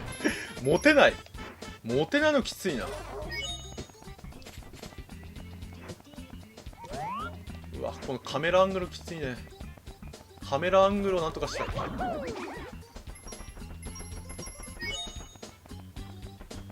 まずは普通にあれか、なんだっけ、取れるやつ取っていくか。どんどん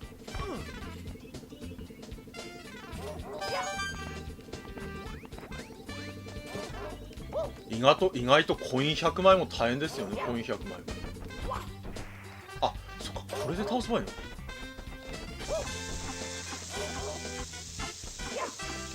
えあれかな、こ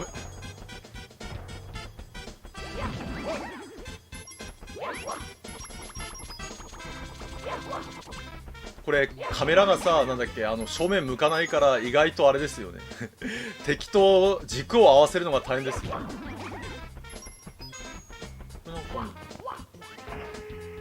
ここには大砲あんのか。この大砲はショートカット。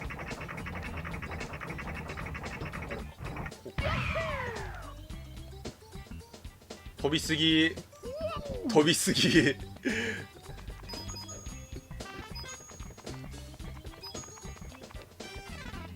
これ100枚集まんのかい。これ100枚集まんのかい。そんなにコインあるのかい。100枚も。あれ、ホームキングがいる。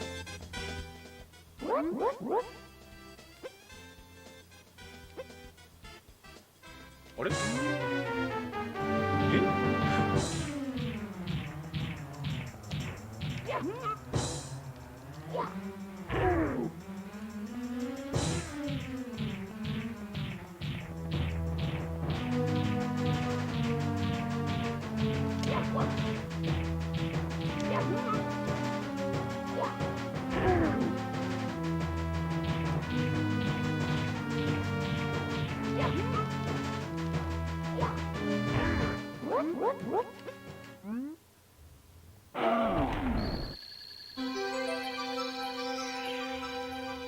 ここれ取っちゃったらあれだよね、多分ゴールしちゃうんだよね。ああ、もちろんもちろん航空機動でしょ。もちろん多分それやんないといけないんだけど、それやっても100枚ってあるのかな。何かあれかな、他にも隠しあんのかな、隠しとか隠しの何かコインとか。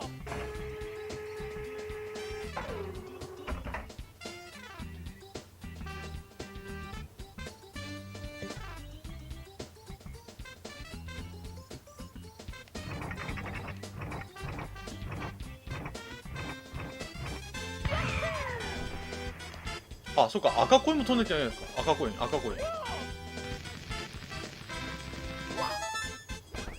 コインも取って、あ、これもカラスターですね。ちょっとあれか、滑空でアルコインも全部飛んできゃいけないってことだね。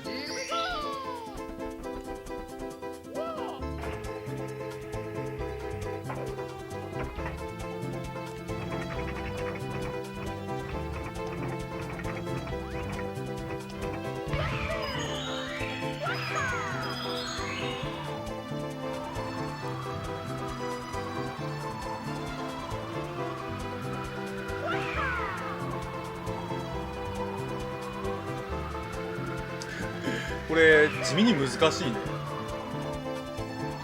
青コインとかどっかにあんのかな。それともあと青コ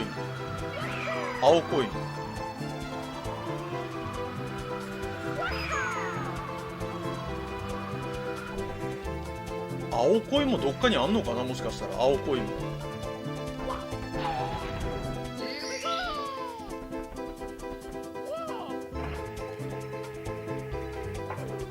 あ、はい、おやすみなさい。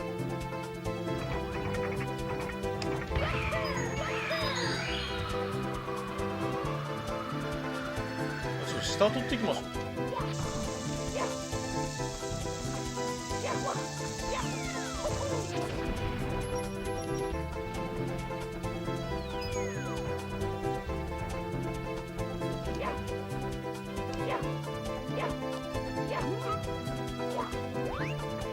ノコノコ。あ、じゃあノコノコを倒せってことか。ノコノコだ、ノコノコ。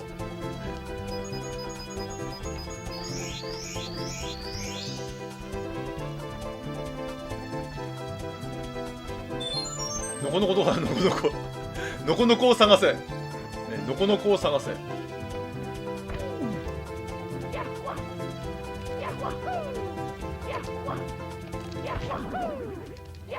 持てない。あれ？持ってた。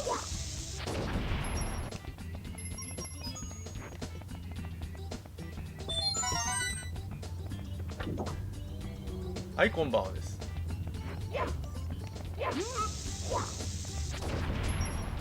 どこだ、ノコノコ。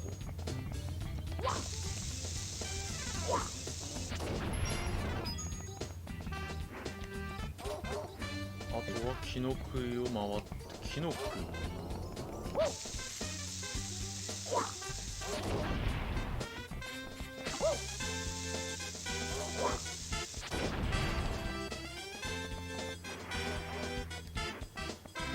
れ100枚どうすんだこれ。まだ50枚しか手に入ってないね。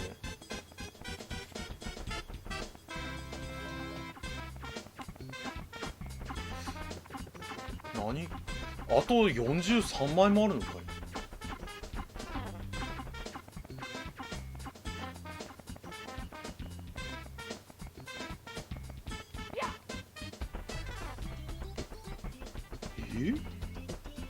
と43枚。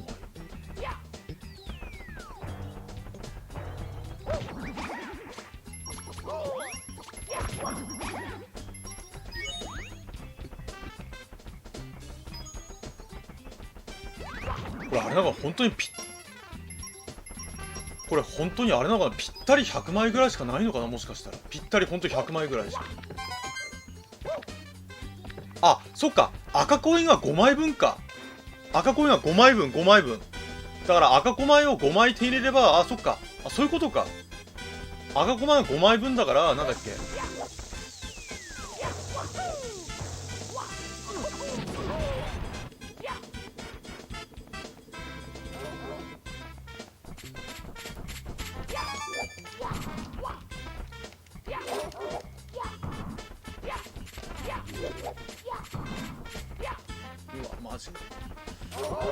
あ、2枚分？これ2枚なんだ。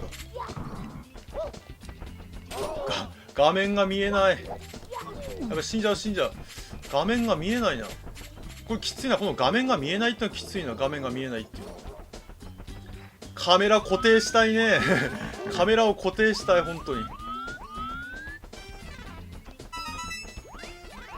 カメラを固定したいね。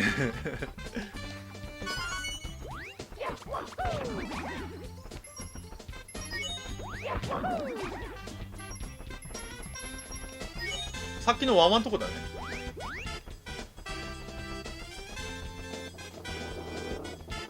どうしたらいいんだ。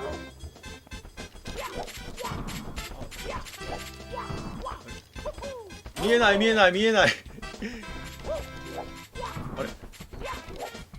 あれ何がずれてんだ。ちょっと待って、まだ回復してこう。難しいな。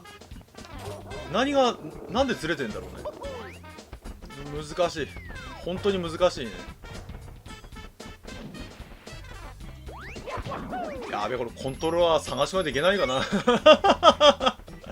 やばいな。まさか修理したコントローラーではここまで。やべえ、死んじゃう。想定外だな。ここまで精密的な動きをしなくちゃいけないとは思わなかったね。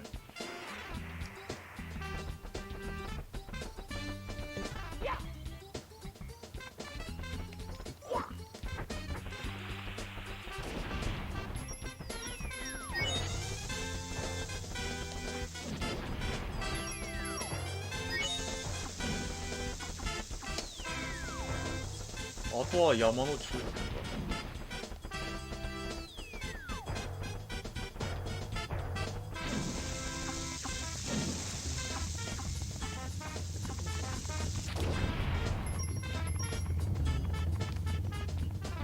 想像以上に難しいね。はい、こんばんはです。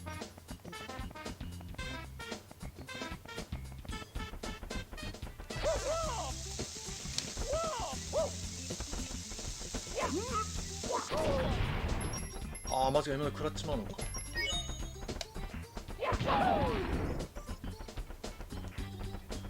そう、私3つ買ってきたんだけど、3つともね摩耗しててダメだったんだ。なんと3つ買ってきたんだけど、3つ買ったんだけど、3つとも摩耗してるっていう状態だったんですね。だからなんだっけ、多分当たりを探すのはまず難しいかな。だから全く未使用品とか多分探さないと難しいかな、結局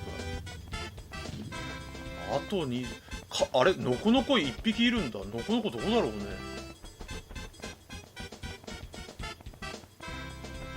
パテでね埋めてね直したんですね。摩耗してる部分をパテで埋めて直したって感じですね。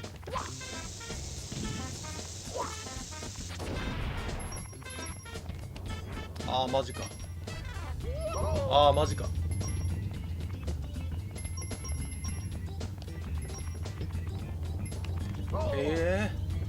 やべ、死んじまうな。これ100枚やめましょうか。これ100枚やめましょうか。無理じゃねえかなこれ。100枚集めるのに時間かかりすぎてないかなこれ。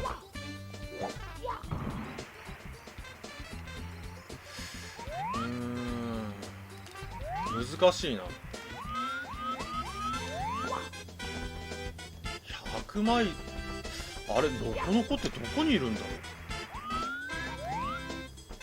これやめましょうか。100枚集めるのは多分ね難しいな。だ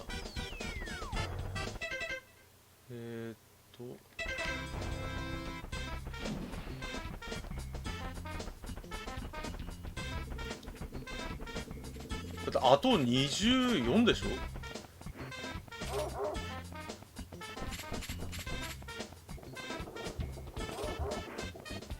専用のステージがあるんだ。じゃあこのステージ状態では無理だってことなのかな。もしかしたらこのステージの状態では無理だってことなのかな。ああ、そういうことなのか。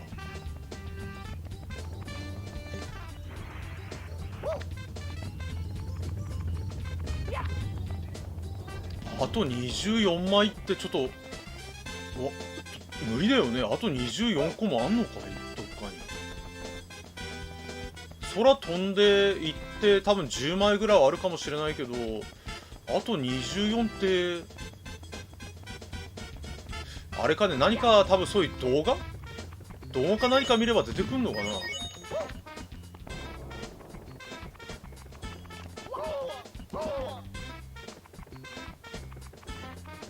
あ、うん、カラスターで戻りましょうか。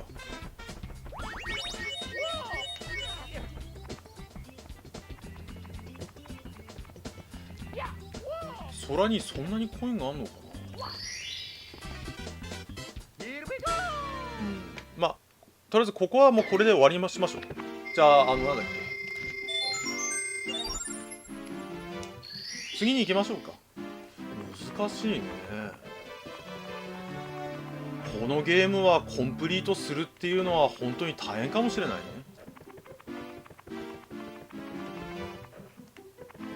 あ、なんかコインが。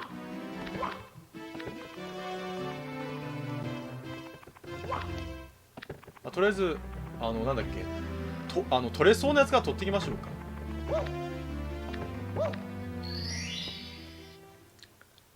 んで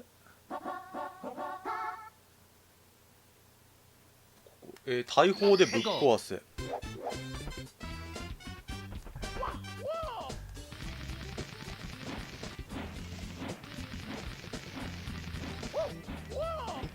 こうですね。あ、これあれですね。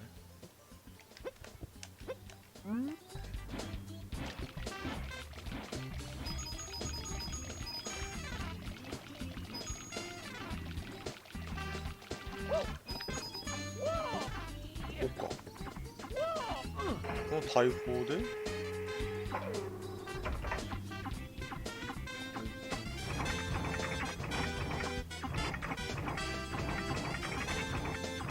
これか。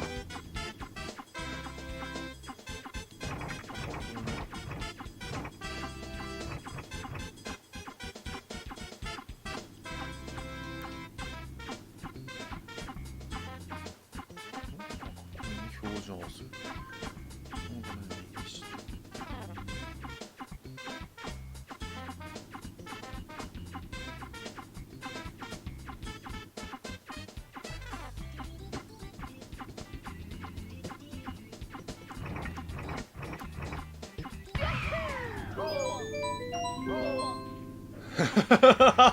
なるほどね、なるほど。あれが隠しだって、今のが隠し。なるほど。あれ当時発見した人いるのかね。すげえ、あんなとこに隠しがあるんだ、ああやって。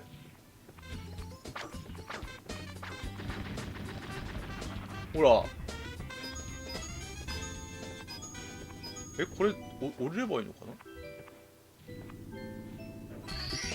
これこれこれはわかるのかな。はい、ここはこれで終わりです。あと終わりです。ここはセーブして終わりです。ここで。へえ、壊さなくても取れるんだ。これで終わりです。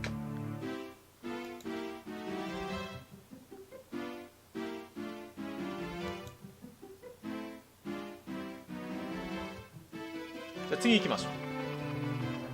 あとは100枚ね。あとはコイン100枚だけで、あそこなんか本当に今インターネットの時代だから、なんだっけ、インターネットをなんだっけ、やるとこういうのはいろいろ発見できますよね、本当に。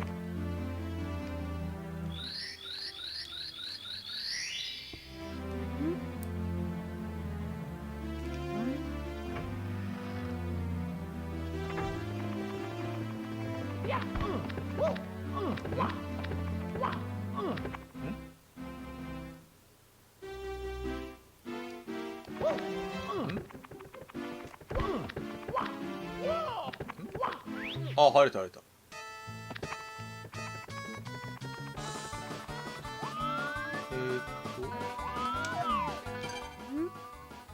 隠れスライダーよ。ここはクッパに、見つけられなかったお城の隠れスターが残っている。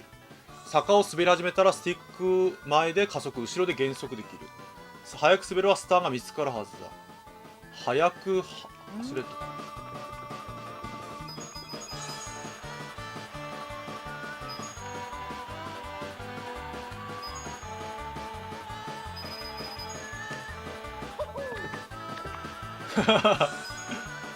これ落ちるんじゃねこれ。これあんまり早いと落ちちゃうんじゃねこれ。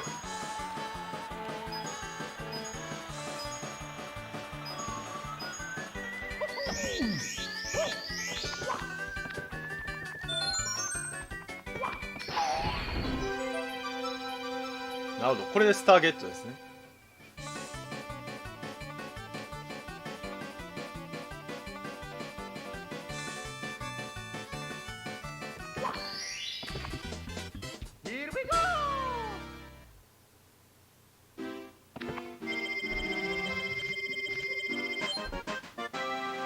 でちなみに今のところはなんか21秒でいくともう一個手にあるんですって。タイムアタックですね、タイムアタック。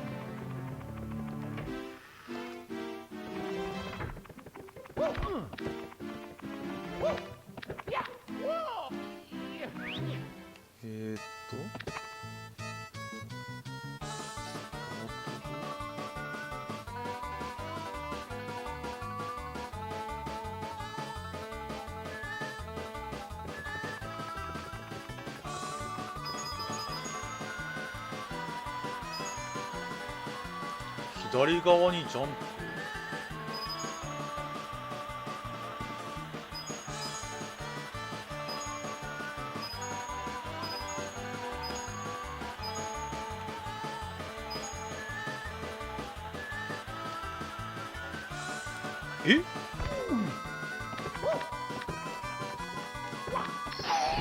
今一切減速しなかったんだけどダメだったね。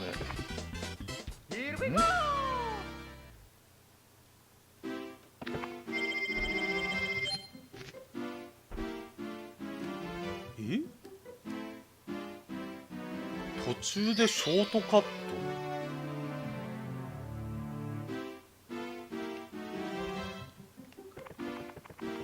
いやなんか左側にジャンプって書いてあるね。左側にジャンプ。ショートカット必須だろうね多分。つまり真面目に言ったら今みたいに間に合わないんで1秒近く間に合うね。左。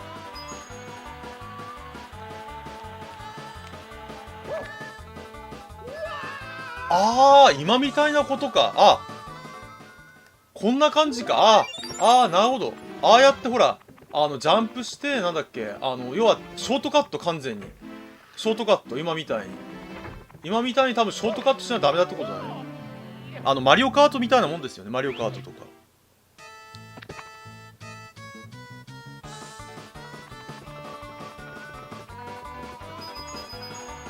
そうや、もうちょっと先か。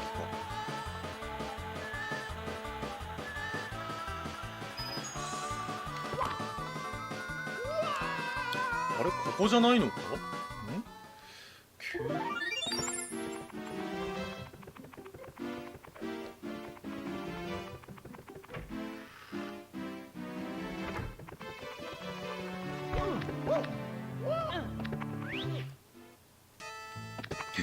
だからなんだっけ、普通にやったら取れないってやつですよね。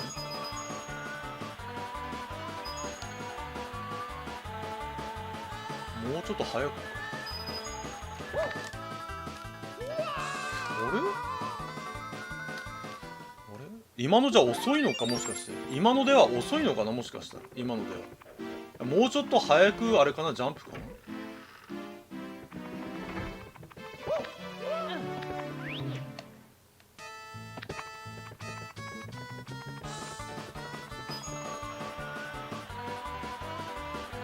ということはこの辺か。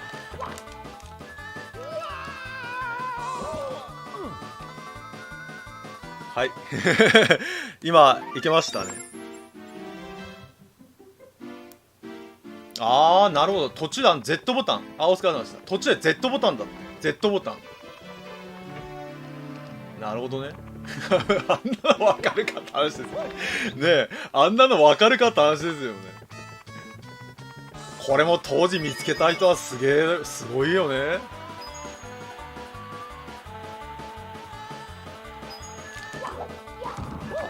マジだ。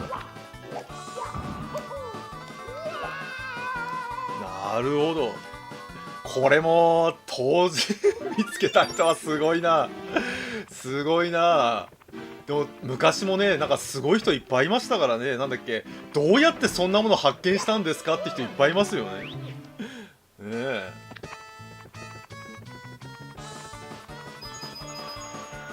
完全になんかデバッグみたいなことになってますけどね、完全に。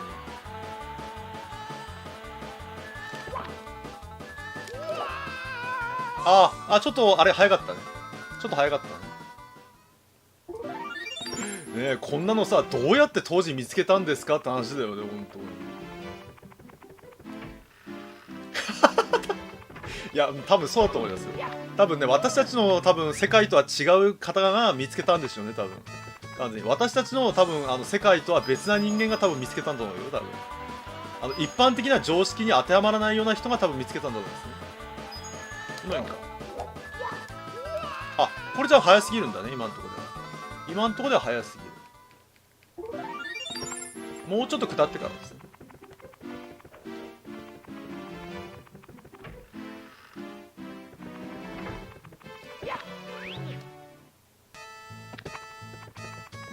なんかこれ、ファイナルファンタジー7のさ、なんかおまけゲームを思い出しますよね。ね、ファイナルファンタジー7のさ、なんかおまけゲームとか思い出しますよね。この辺か。これじゃ遅いのか。今のでは遅いのか。あれ今ので遅いのか、今ので。今ので遅い。難しいな。今ので遅いんだ。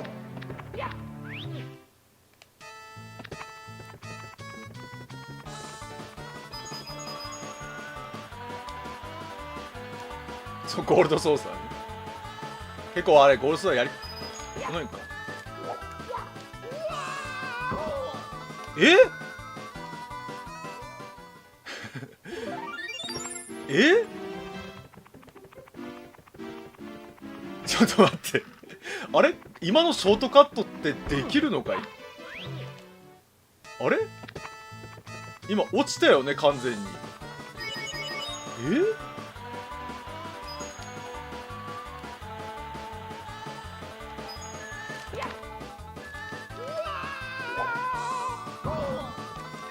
こういうこと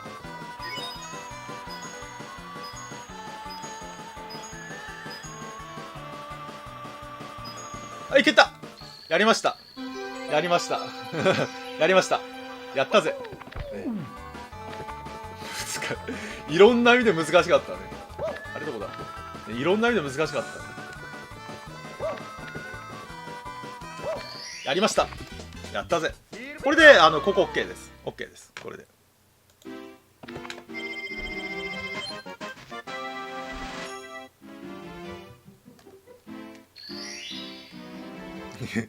まあそれでもギリギリでしたね。完全になんかなんだっけ、楽勝とかじゃなかったですね。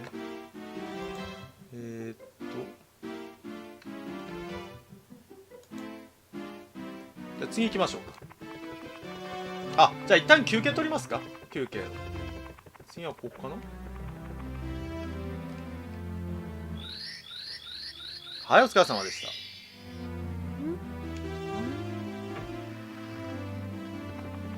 じゃあ一旦休憩取りましょうか。休憩を。では、次は18分ぐらいから再開したいと思います。次はね、18分ぐらいから再開したいと思いますので、よかったらまたご来場ください。18分から再開したいと思います。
はい、では再開したいと思います。今日はね、あと1時間ぐらいプレイしたら、終わりたいと思いますんでね、よかったら、お付き合いください。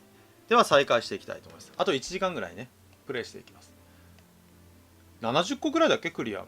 だから、なんだっけ、結構集まりましたね。で、ガンガンいきましょう。で次はこれですね。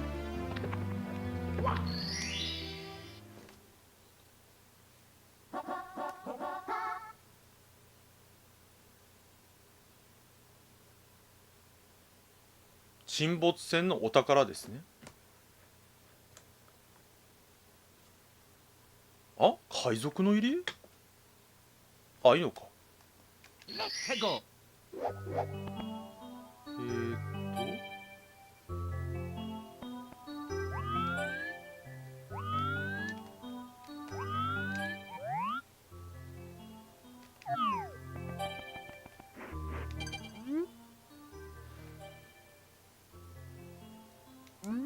帽子がある。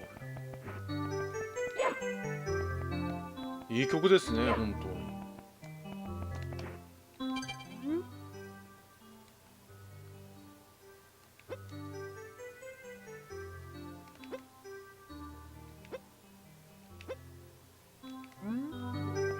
あ、これですね。あ、まだ今ブロック押してないんで、ね、取れないってやつですね。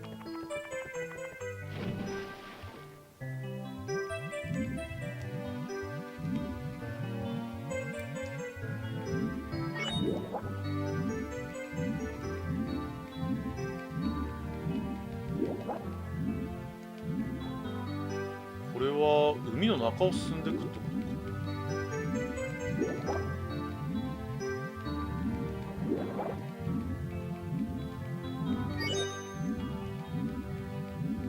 とか。すごい綺麗だね、海の中。すごいね。これ本当になんだっけ、当時のさ、なんだっけ、スーパーミコンからこれに行った人は本当に驚いただろうね、これは。あれ、これなんか進み方が違うのかな。進み方がちょっと待ちください。あれ、進み方が違うのかな、何か。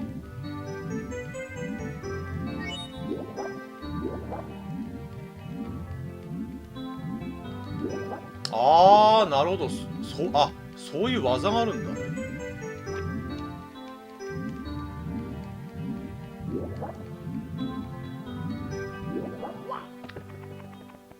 何かあれか、これなんだ。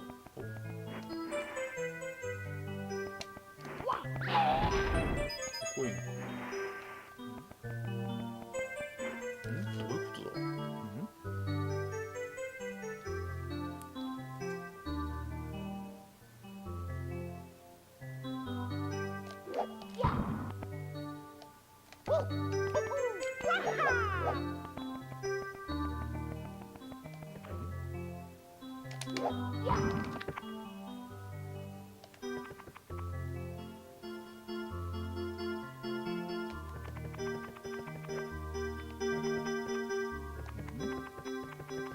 これはどうすんだ。いまいちどこに行けばいいのかはわからないな。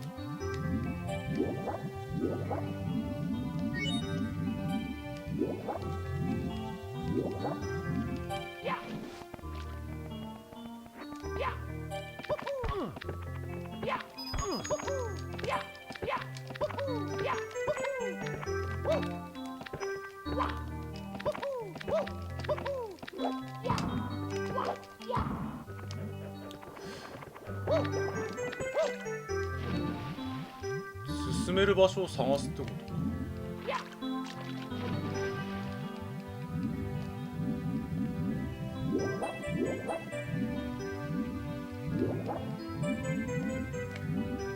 上から行けそうなところはありませんね。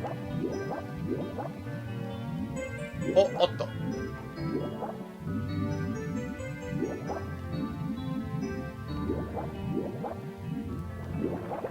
ああ、こういうところか。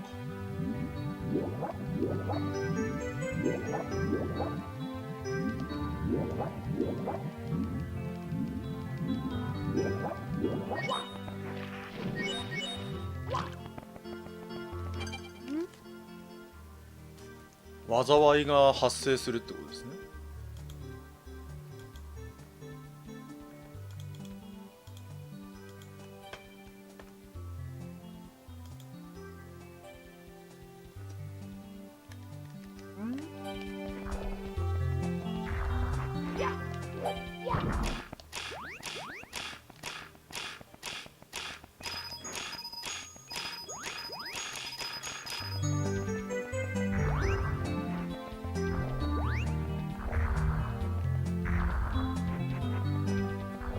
宝箱っぽいのあるね。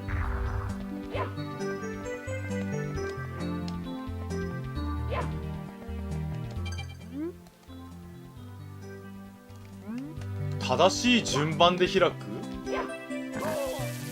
違う。まず奥ですね。違う。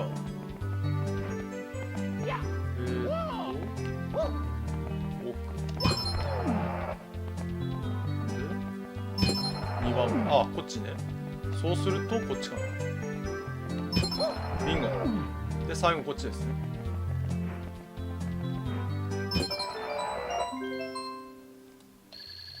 あ、これがスターなんだ。これだけ？これだけ？これだけ？これだけ？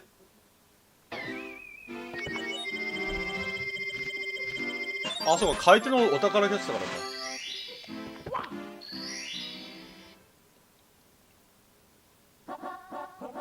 沈没、あれ違うのやっちゃったのか。沈没船のお宝。あれ俺なんか違うとこに来ちゃったか、もしかして。私もしかして攻略的に違うところ、ごめんなさい、私攻略的に違うところに来ちゃったね。攻略的に違うところに来ちゃいました。それはなんかあれ混乱したよ。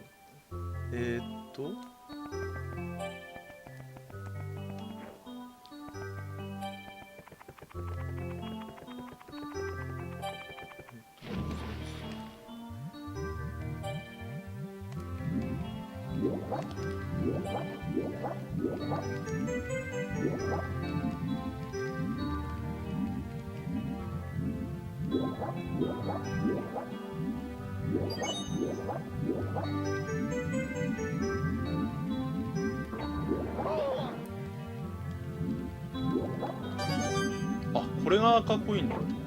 じゃあ赤コインはあれか、この貝の中にあるのか。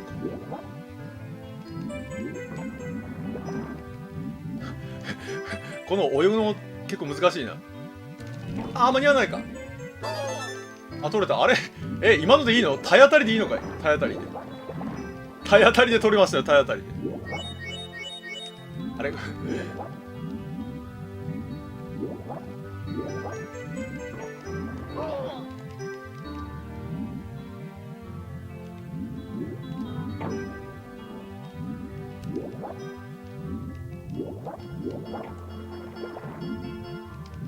亀の甲羅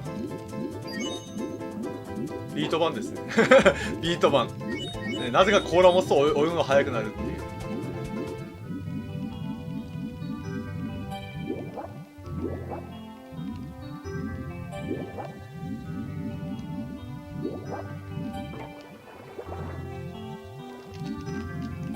あれ取れないの？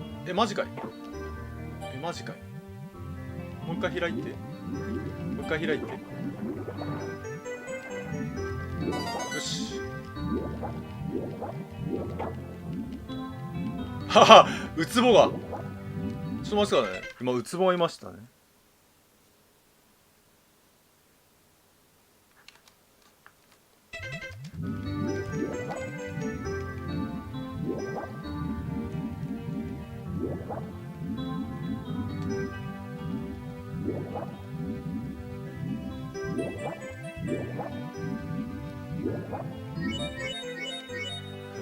この辺が面白いですね。なんだっけ、ちゃんとね、息継ぎしないと。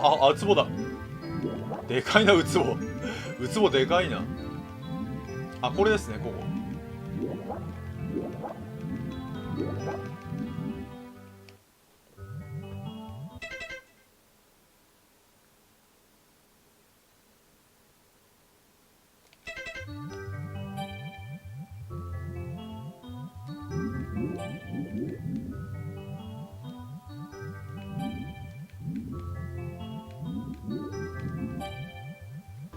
これか。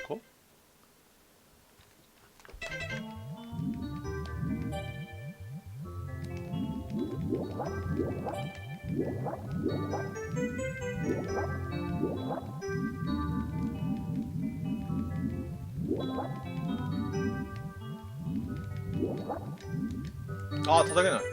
あ、やばいやばいやばい。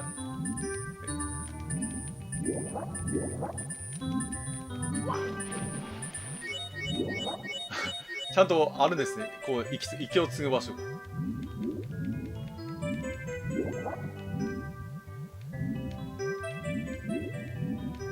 叩けないの？ちょっと待ってあれ、難しい、叩くのが難しい。これ叩けないの？あれか、何かやんないと叩けないのか。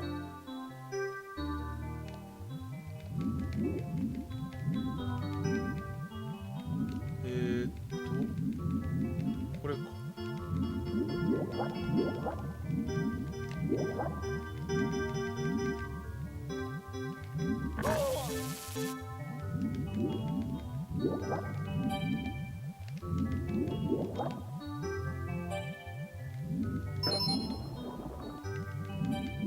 あ、これ泡じゃない？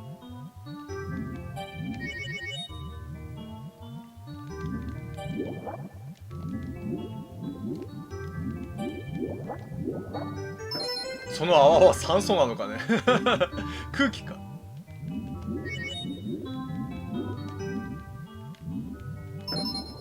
この泡は空気なんですね。なるほど。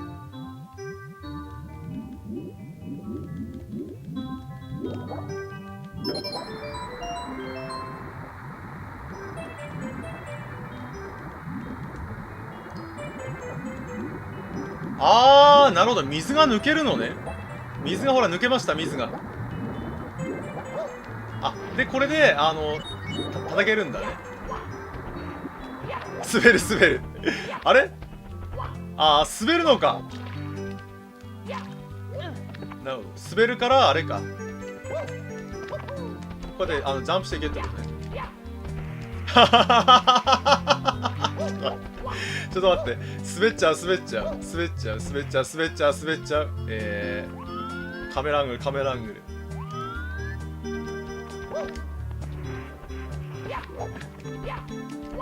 無理やりだ。エボタン連打。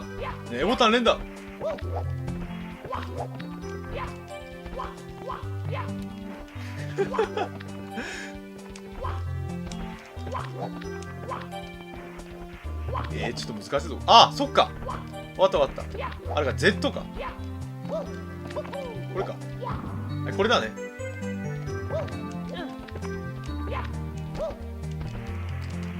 マジか。あれ、これ結構難しいぞ。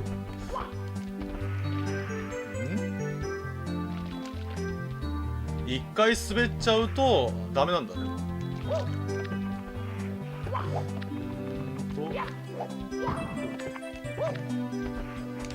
あれ？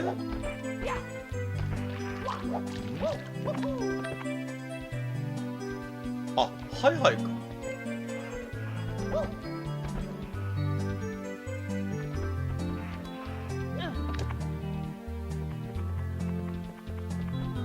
いけない。はいダメだね。ダメ。ダメ。使えない。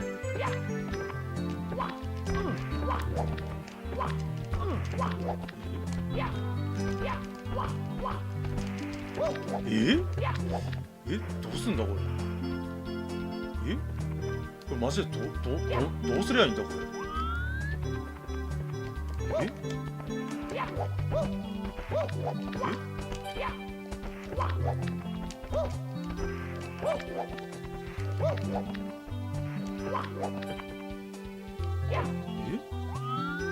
こうやってあれか、こうやっていけばいいの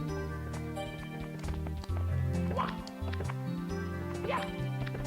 あー、マジか。いけた。でカメラをちょっと動かしてこうか。でカメラまた動かしてこ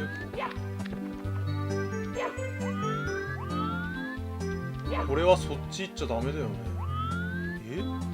ここれはどういけばいいんだこ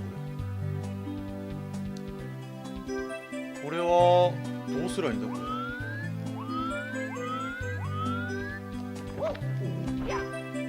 れ。いけた。こう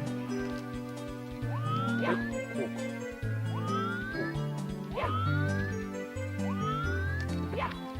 いけました。やりました。いやー結構難しいねこれ。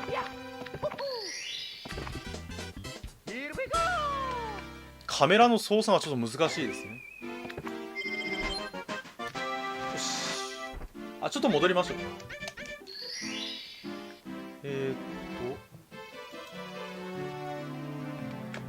魚。あ、そういうことか。これか。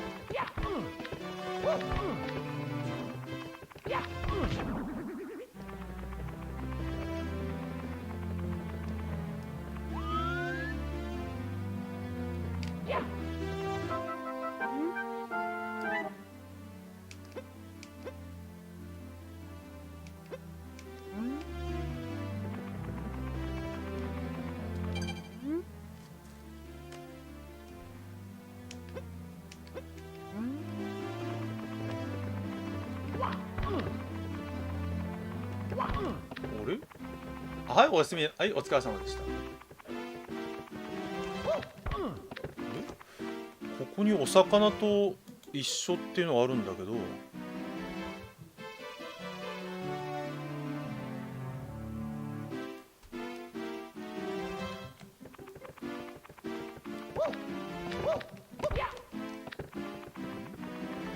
これに入るってことか。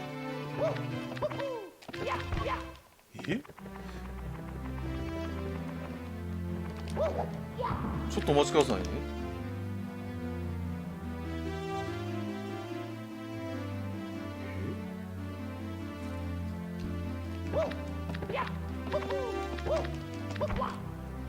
え？これはどうやって入るの？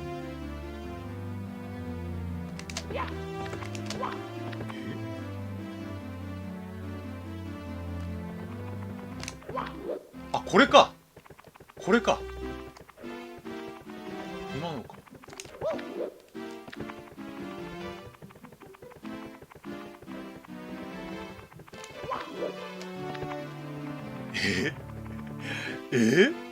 これ難しくないかい？ちょっと難しくないかい？あ、いけたいけた。あれ？あ、こっちではないのか。すげえ、なんか超裏テクみたいになってる。ねえ、ウルテクになってる完全に。いけました。いけました。あ、ちょっとお待ちくださいね。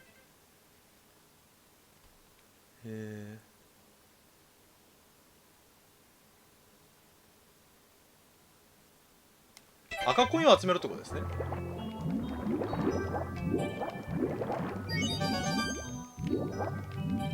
赤コインを集める。ボーナスステージみたいなもんですね。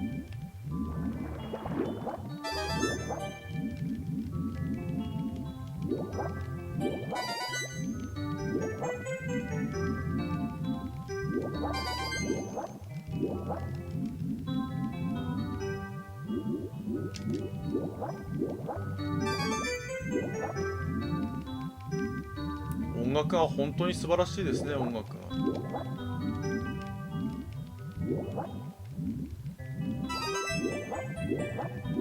なんかね、仕事で疲れてくるとね、この曲聴いてるとね、凄まじいほど眠くなってきますね。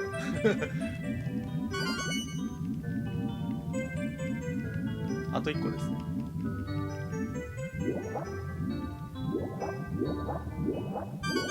はい、やりました。多分マリオシリーズはね、曲もいいからね、その曲がね、ちょっとゼルダシリーズもそうでしょ。曲が心地よすぎて、なんかね、眠りそうになっちゃう。はい、やりました。やりました。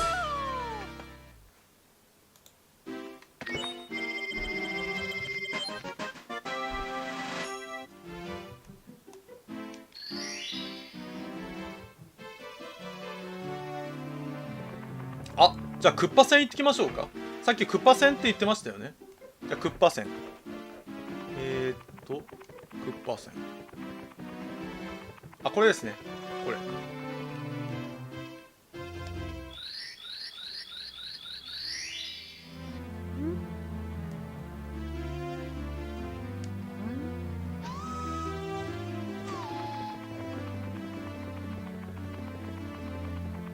あ、え、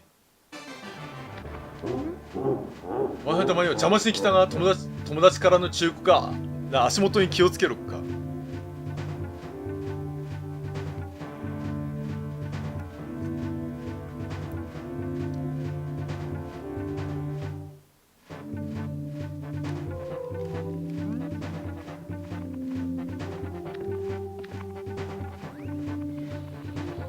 そういうことか。これなんか組めるのかな。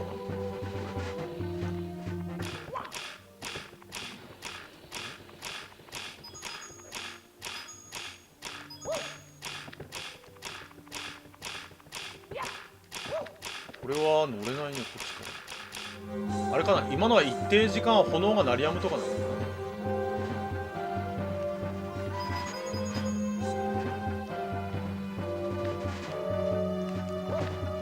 な。すごいなこれ。スーファミからいきなりこれになってもみんな混乱するよね。ね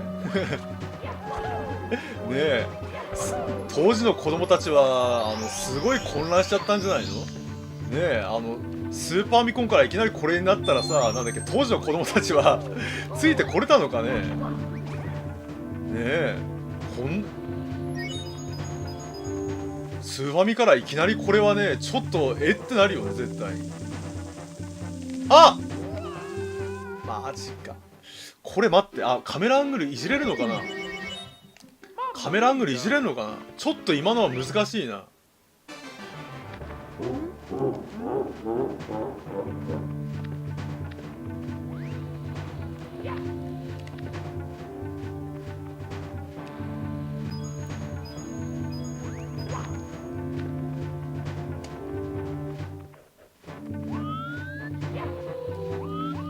あ、いじれますね。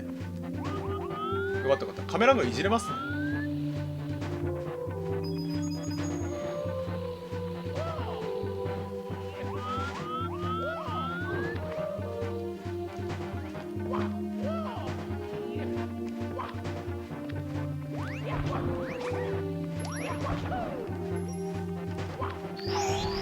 しかも毎回ワンナップキノコ置いてくれるクッパさんマジ天使ですね。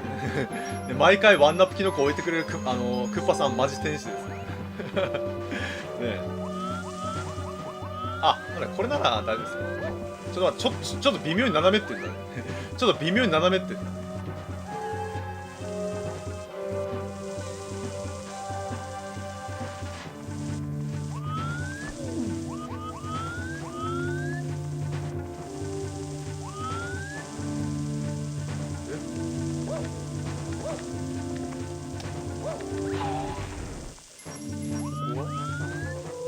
横にこうなってる。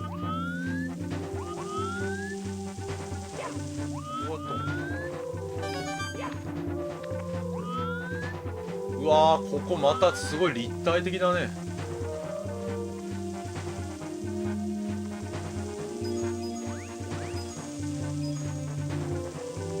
でこれはあっちは赤コインかな。こっちが正解なのかな。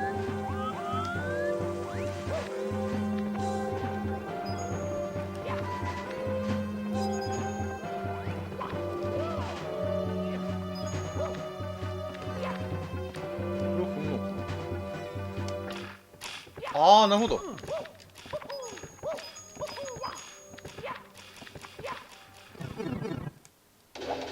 あ、対クッパ戦かな。来ましたね。ちょっとお待ちくださいね。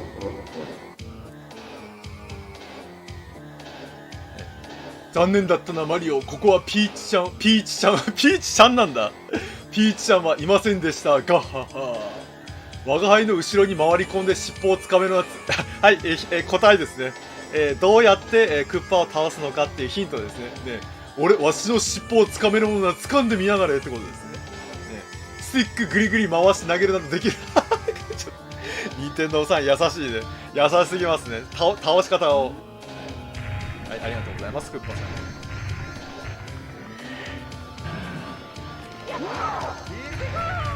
あれ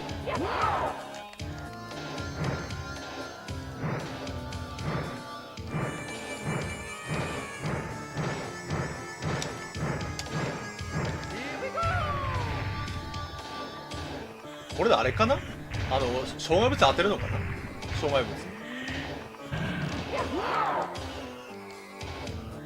ほらトゲとかあるでしょ、なんかあれ障害物に当てるのかな。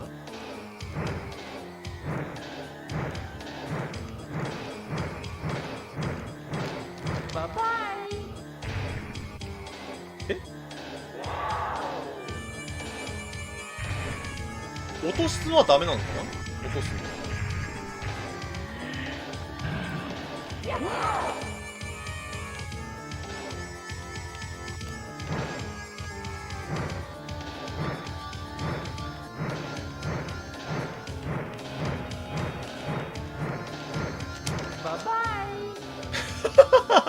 バイバイ。ちょっと微妙にあれだな、当てるのは難しい。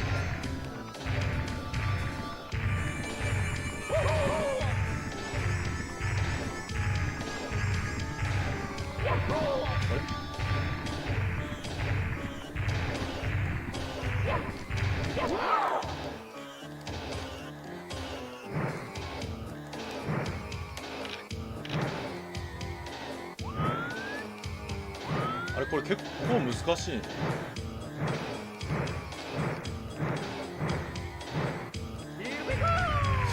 結構難しいな。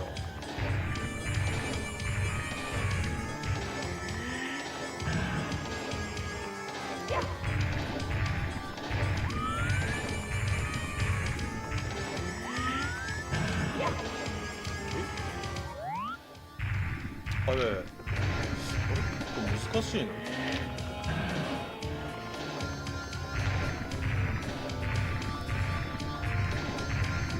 なんだっけ、いまいちカメラのアングルがちょっと、難しいな。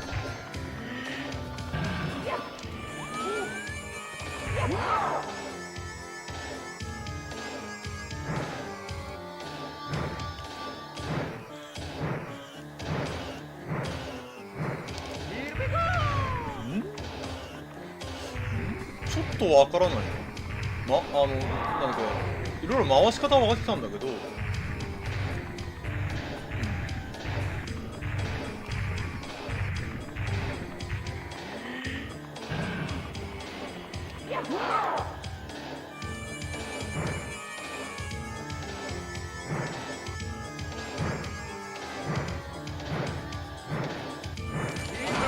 あ、こういうことか。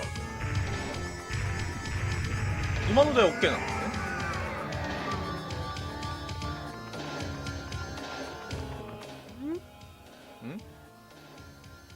油断しろ、わしの計画がぶち壊し、しかしパワースターのピーチも我が輩の手の中にあるのだ。ガッハッハ、まだまだ負けてはおらん。これ以上スターは渡さんぞ。今日はここらで勘弁してやる。覚えてろよ。はい、こんばんはです。だそうです。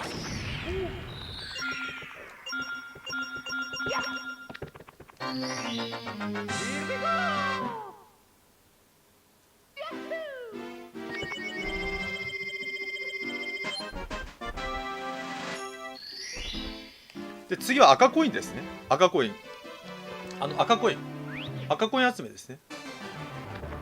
これ赤コイン集めましょう。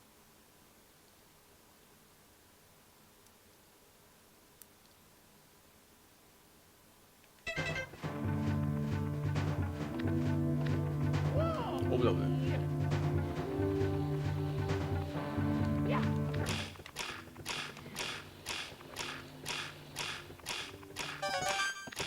お待ちくださいね。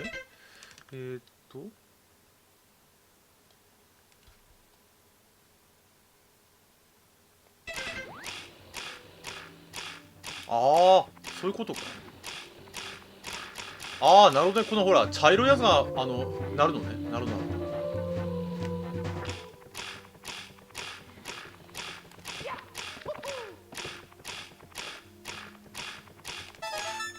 うわ、動きが難しいな。あ、こうすればいい。こうすれば簡単です。カメラを変えていけばいいんですね、細かく。あ、はい、お疲れ様でした。カメラを細かく変えていけばいいんですね。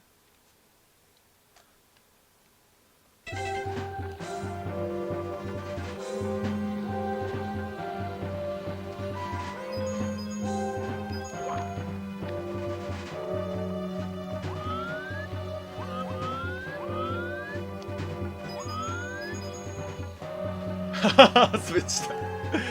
やばい。カメラのあれだね、角度もちょっと注意しなきゃいけない。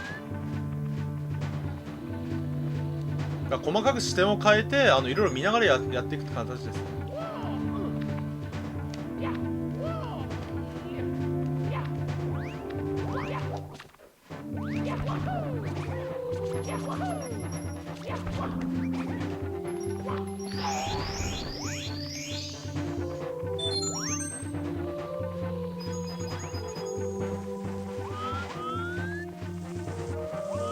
あれか。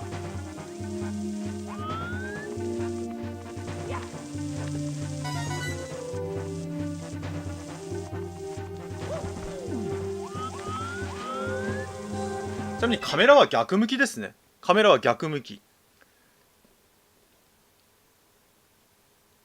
回転すぎや。カメラはね、ちょっと逆向きですね。だから逆の方、逆に向きたいと思った方向に回した方がいいです。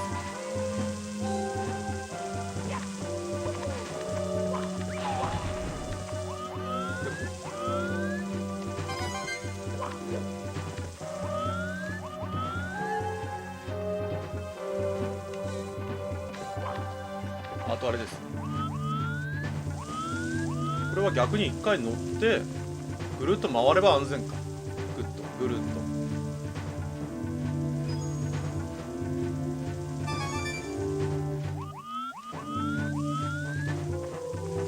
ちょっと待ってーマジかマジかマジかマジか。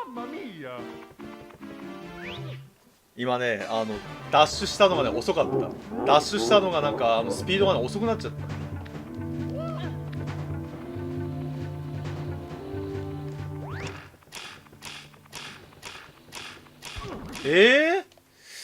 ああ、やっぱそこ今のとこ気をつけないといけないな。あれか、これで行こうか。これで行った方がいいですね。これで行った方が。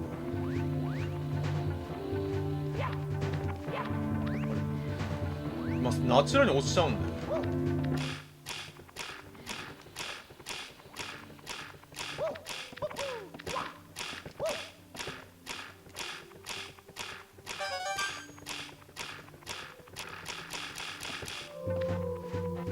危ね。この辺が危ないな。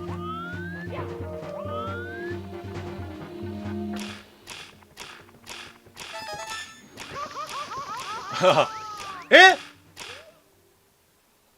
マジか。炎を食らうとああなっちゃうのかい。マジか。炎を食らうとなんだっけ、勝手に落ちるんだ。マジか。まずこっちから取るか。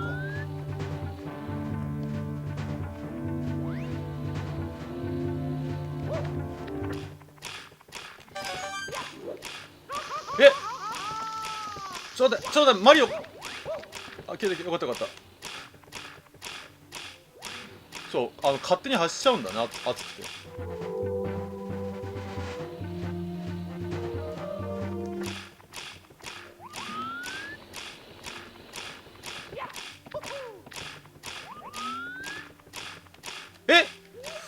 まあなんだこれ、ちょっと難しいぞ。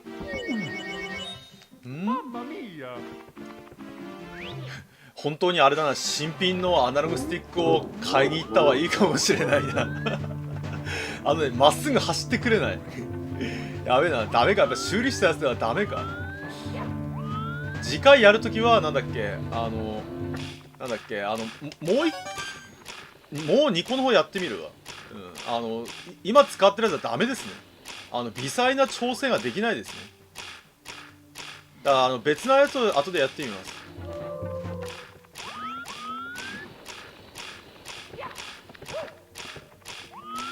まあ簡単に言うと今のほらスイッチとかあれこれきつい。あれきついなマジで。きついな。想像以上にきついな。あれかな、長時間やったからなんだっけもしかしてスティックがもうダメなのかもしれないね。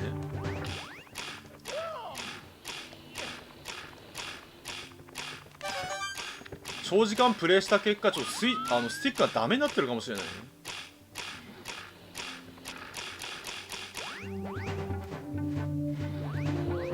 困ったなこれは。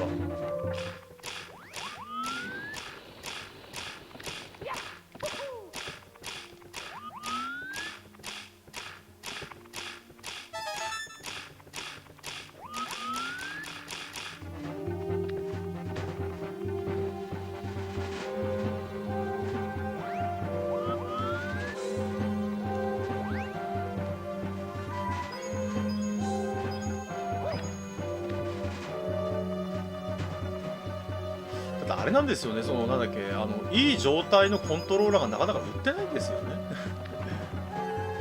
まさか店員さんにさバラしていいですかっていうわけにもいかないしね。あぶね、なんでやねん。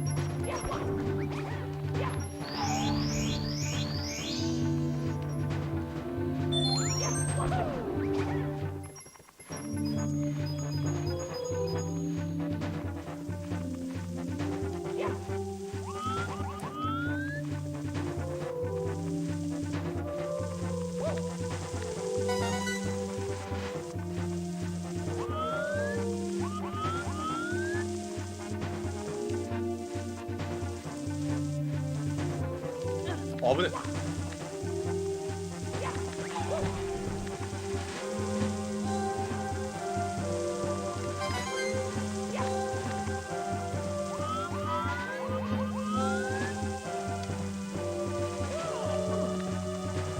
え。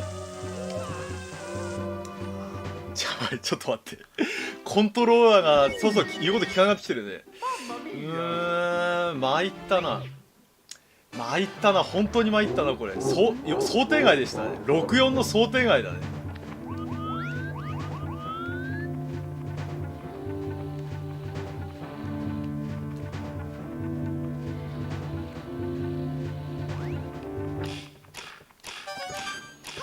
あ、マジか。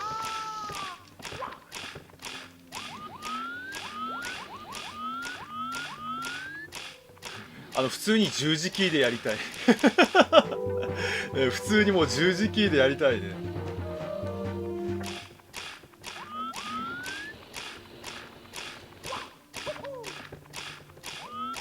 あとはなんだっけ、コンバーターとか買ってきてスイッチとかコントローラーでやるしかないのかね、最終手段としては。マジか。斜めに走ったりしてるのはそういうことです。今もそうです。今斜めに走ってったでしょ。あれがそういうこと。あれがそういうこと。あれこれやばいな。やばいな。マジか。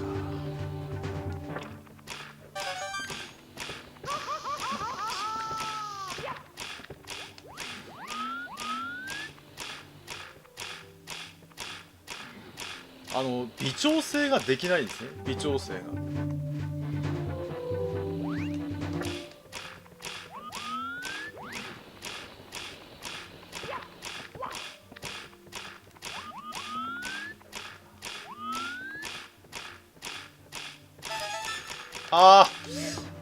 どうしよう。ダメだな。参ったな。どうしよう。どうしようか。参ったな。本当に参った。どうしようか、これ。コントローラーあれか。そうから持ってこようか、コントローラー。ダメだな。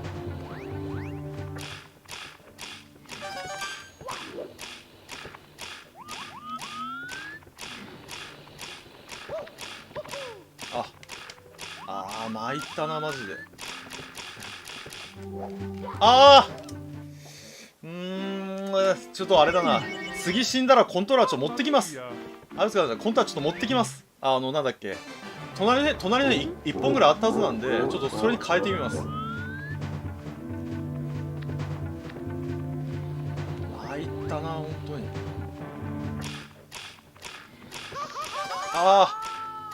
変えましょう変えましょう。ダメですね。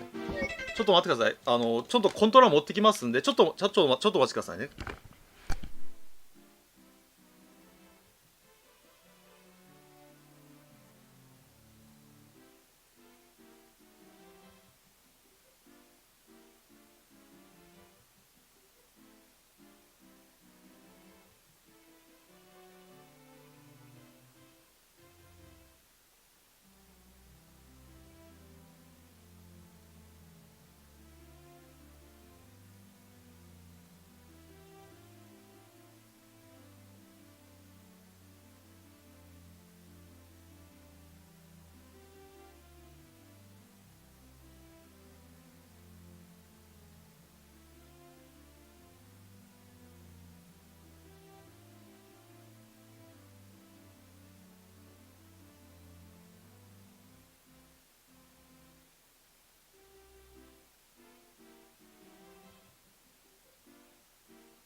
はい、お待たせいたしました。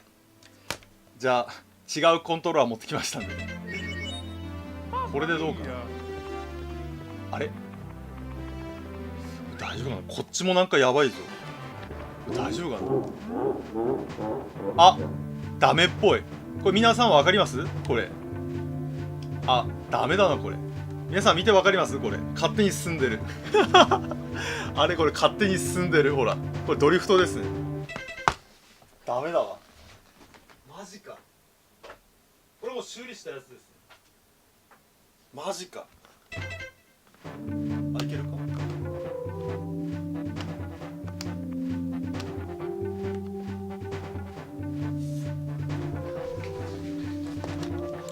やってみろか。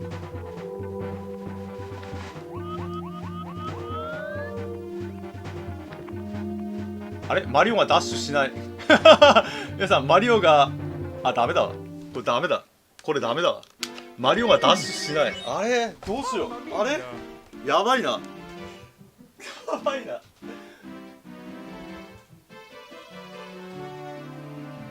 これ 64K 無理か、もしかして実況自体が。あれどうしようこれ。64K 実況無理かなこれ。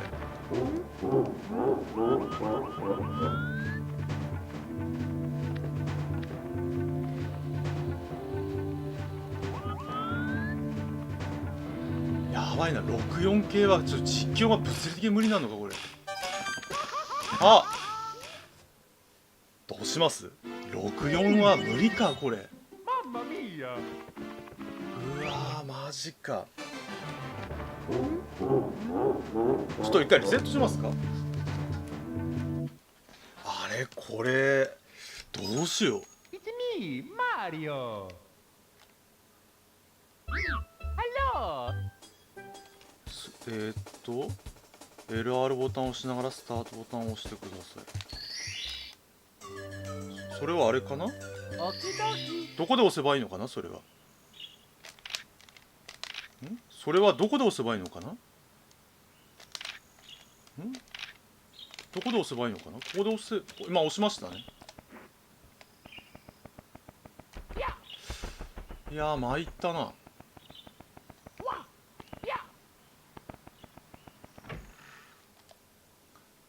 これは参ったねマジで。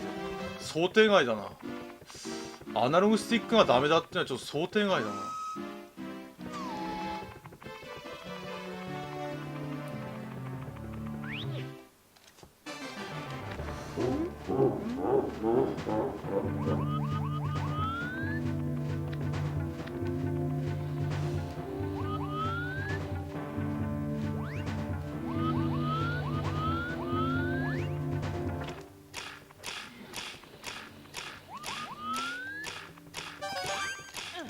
ぶね。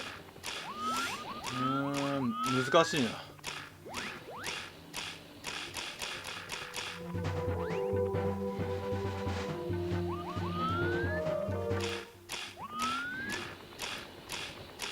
あぶねえ。ダメだ、まっすぐ走れないね、まっすぐ。うわマジか。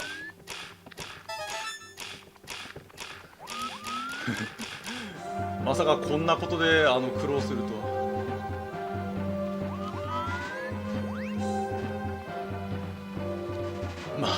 まっすぐ走れないっていうなんだっけ参ったな。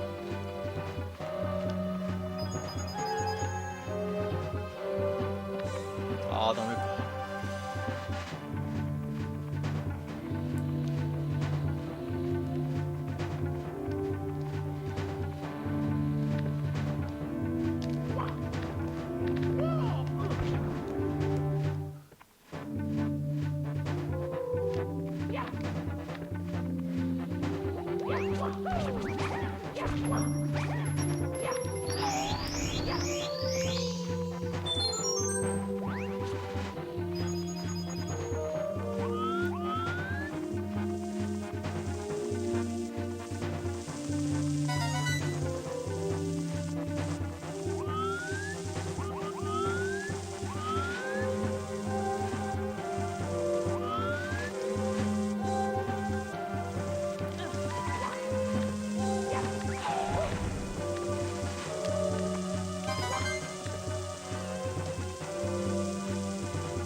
はい、こんばん。今ね、まさかのサンディスティックが、なんだっけ、ダメですごい苦戦してるとこですね。サンディスティックが、なんだっけ、ドリフト状態になってて、ゲームにならなくて、今困ってるとこです。ただ、持ってるやつが多分全部修理したやつなんで、多分同じ状況になるんで、意味がないです。だから逆にそのドリフト状態になれるしかないのかな。ドリフト状態に慣れていくしかないですね。次シーソーの手前を左です。あ、こっちかな。いやこれもきついな。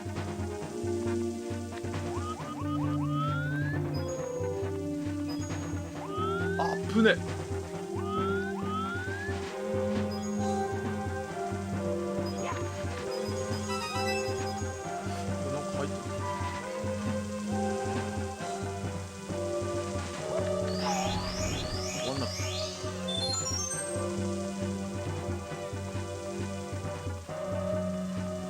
あ、ぶね。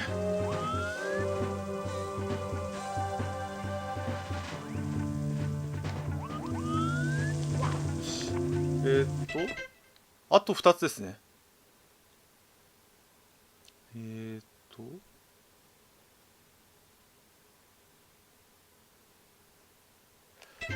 つ目のシーソー。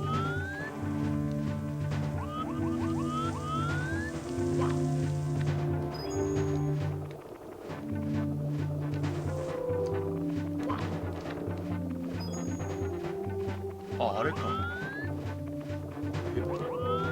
あれどうすんの。ちょっと待って。あれどうすんの。こうか。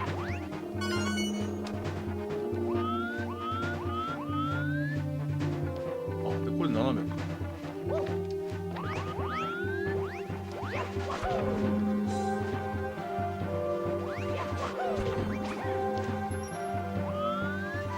あれこれあれあれこれは届くか。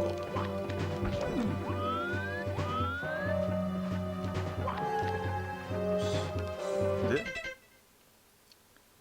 スイッチがあればシーソー側へ大ジャンプ。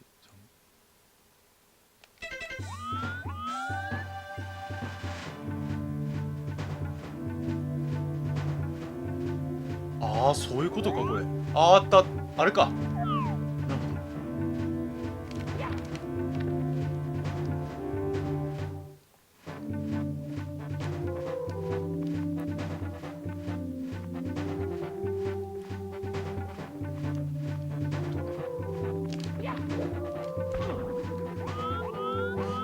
なかった。危ない。なかなか難しいよ。ね、なかなかこの操作が難しいですね。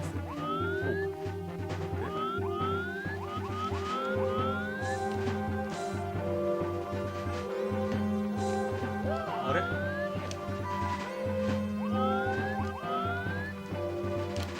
え？あれ？難しいな。なんだこの時点でセーブしたいね。この時点でセーブがしたいですね。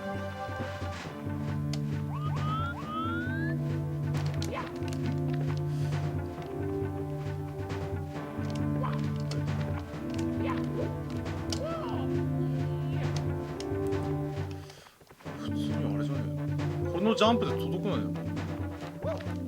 あ、届きました。え？あれ？あれはどうするんだ？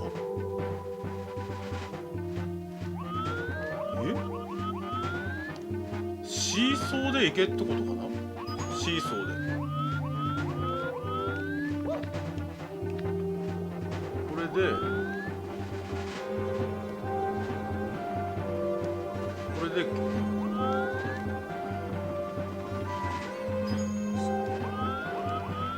あーここやめますか？ここやめましょう。ここやめましょう。多分どうやんだ今の。ここやめましょう。次行きましょう。ダメだ。多分私の腕とプラスなんだっけ。いや入ったなこれ。どうしようか。64どうしますこれ。64これどうしましょう。64これ64どうしようか。64まさかのあれだな。どうするかねこれ。あれかクリアするわけじゃないからプレイだけにしましょうか。64はすいません方向転換します。64はクリアはしません。64は多分無理ですね。私も下手くそだし、なんだっけアナログスティックがもう言うこと聞かないんで、なんだっけ64はプレイにしましょう。64はすいません。64はクリアできませんね。64は多分物理的にクリアができません。物理的に。なので64は今後プレイにします。64はだから RPG とかならクリアできますけどね。こういうなんか綿密ななんか移動とかそういうあるアクションゲームはプレイにしましょう。プレイに。なので、基本的に64はプレイにします。プレイに。多分無理ですね。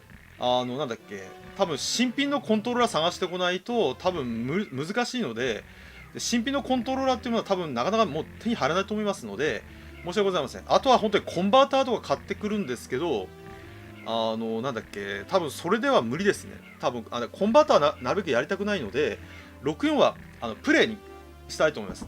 なので、64はプレイをしていくってことにしますんでね、本当に申し訳ございません。想像以上になんだっけガバガバのコントローラーなんてちょっと直したんだけどやっぱダメでしたね。直したんだけど簡単なことはできるんですけど、その細かい動きとかはちょっと難しそうだったんだね。申し訳ございません。本当に申し訳ございません。なので64は全てプレイにします。64はクリアっていうのがねちょっとやっぱ難しかったんで全部プレイに切り替えたいと思います。なのであれですねいやもう任天堂送っても多分返されますね、修理は。参ったな本当に。なんだっけその細かい動きができなくなっちゃってのはちょっと難しくないとなっちゃうところですね。すいませんでした。じゃあ次回はどうしましょうかね。次回は次回も何か64やりましょうか。じゃあ次回も何か64のソフトを、プレイしたいと思います。次回も。で次回も64やってからゲームキューブやりましょうか。次回も64のゲームを何かやってから、ゲームキューブの、ソフトをプレイしたいと思います。じゃあ次回は64のゲームをまたやろうっていう形で何本かありますんでね、任天堂さんの。それをちょっとやって、いろいろやってみるっていう形にしたいと思います。すいませんでした。本当にガバガバな動きばっかりで、ね、申し訳ございませんでした。では、そうですね、今回はこれで、終わりたいと思います。長々とね見ていただいてありがとうございました。あとは社外品とか探すあったはずな、なんか社外品みたいなやつが、64のコントは社外品みたいなやつが、まあただあまりなるべく純正品でねプレイしたいなと思いましたので、なるべく純正品の方でプレイしていきたいと思います。まあいいんじゃないかな。任天堂さんゲームいっぱいあるんで、プレイをしていきましょうね。お返しだ、ナイスパーありがとうございます。とりあえずいろんなゲームをねプレイしていきましょう。でクリアできるものはクリアしてね、クリア不可能なゲームはちょっとプレイっていうことにしていきたいと思います。長々とねお付き合い本当にありがとうございました。では、明日ですね、明日は動画投稿しますんでね、よかったら明日は動画を見てください。よろしくお願いいたします。では今回はねこれで終わりたいと思います。はい、皆さんお疲れ様でした。長々とねお付き合い本当にありがとうございました。はい、皆さんお疲れ様でした。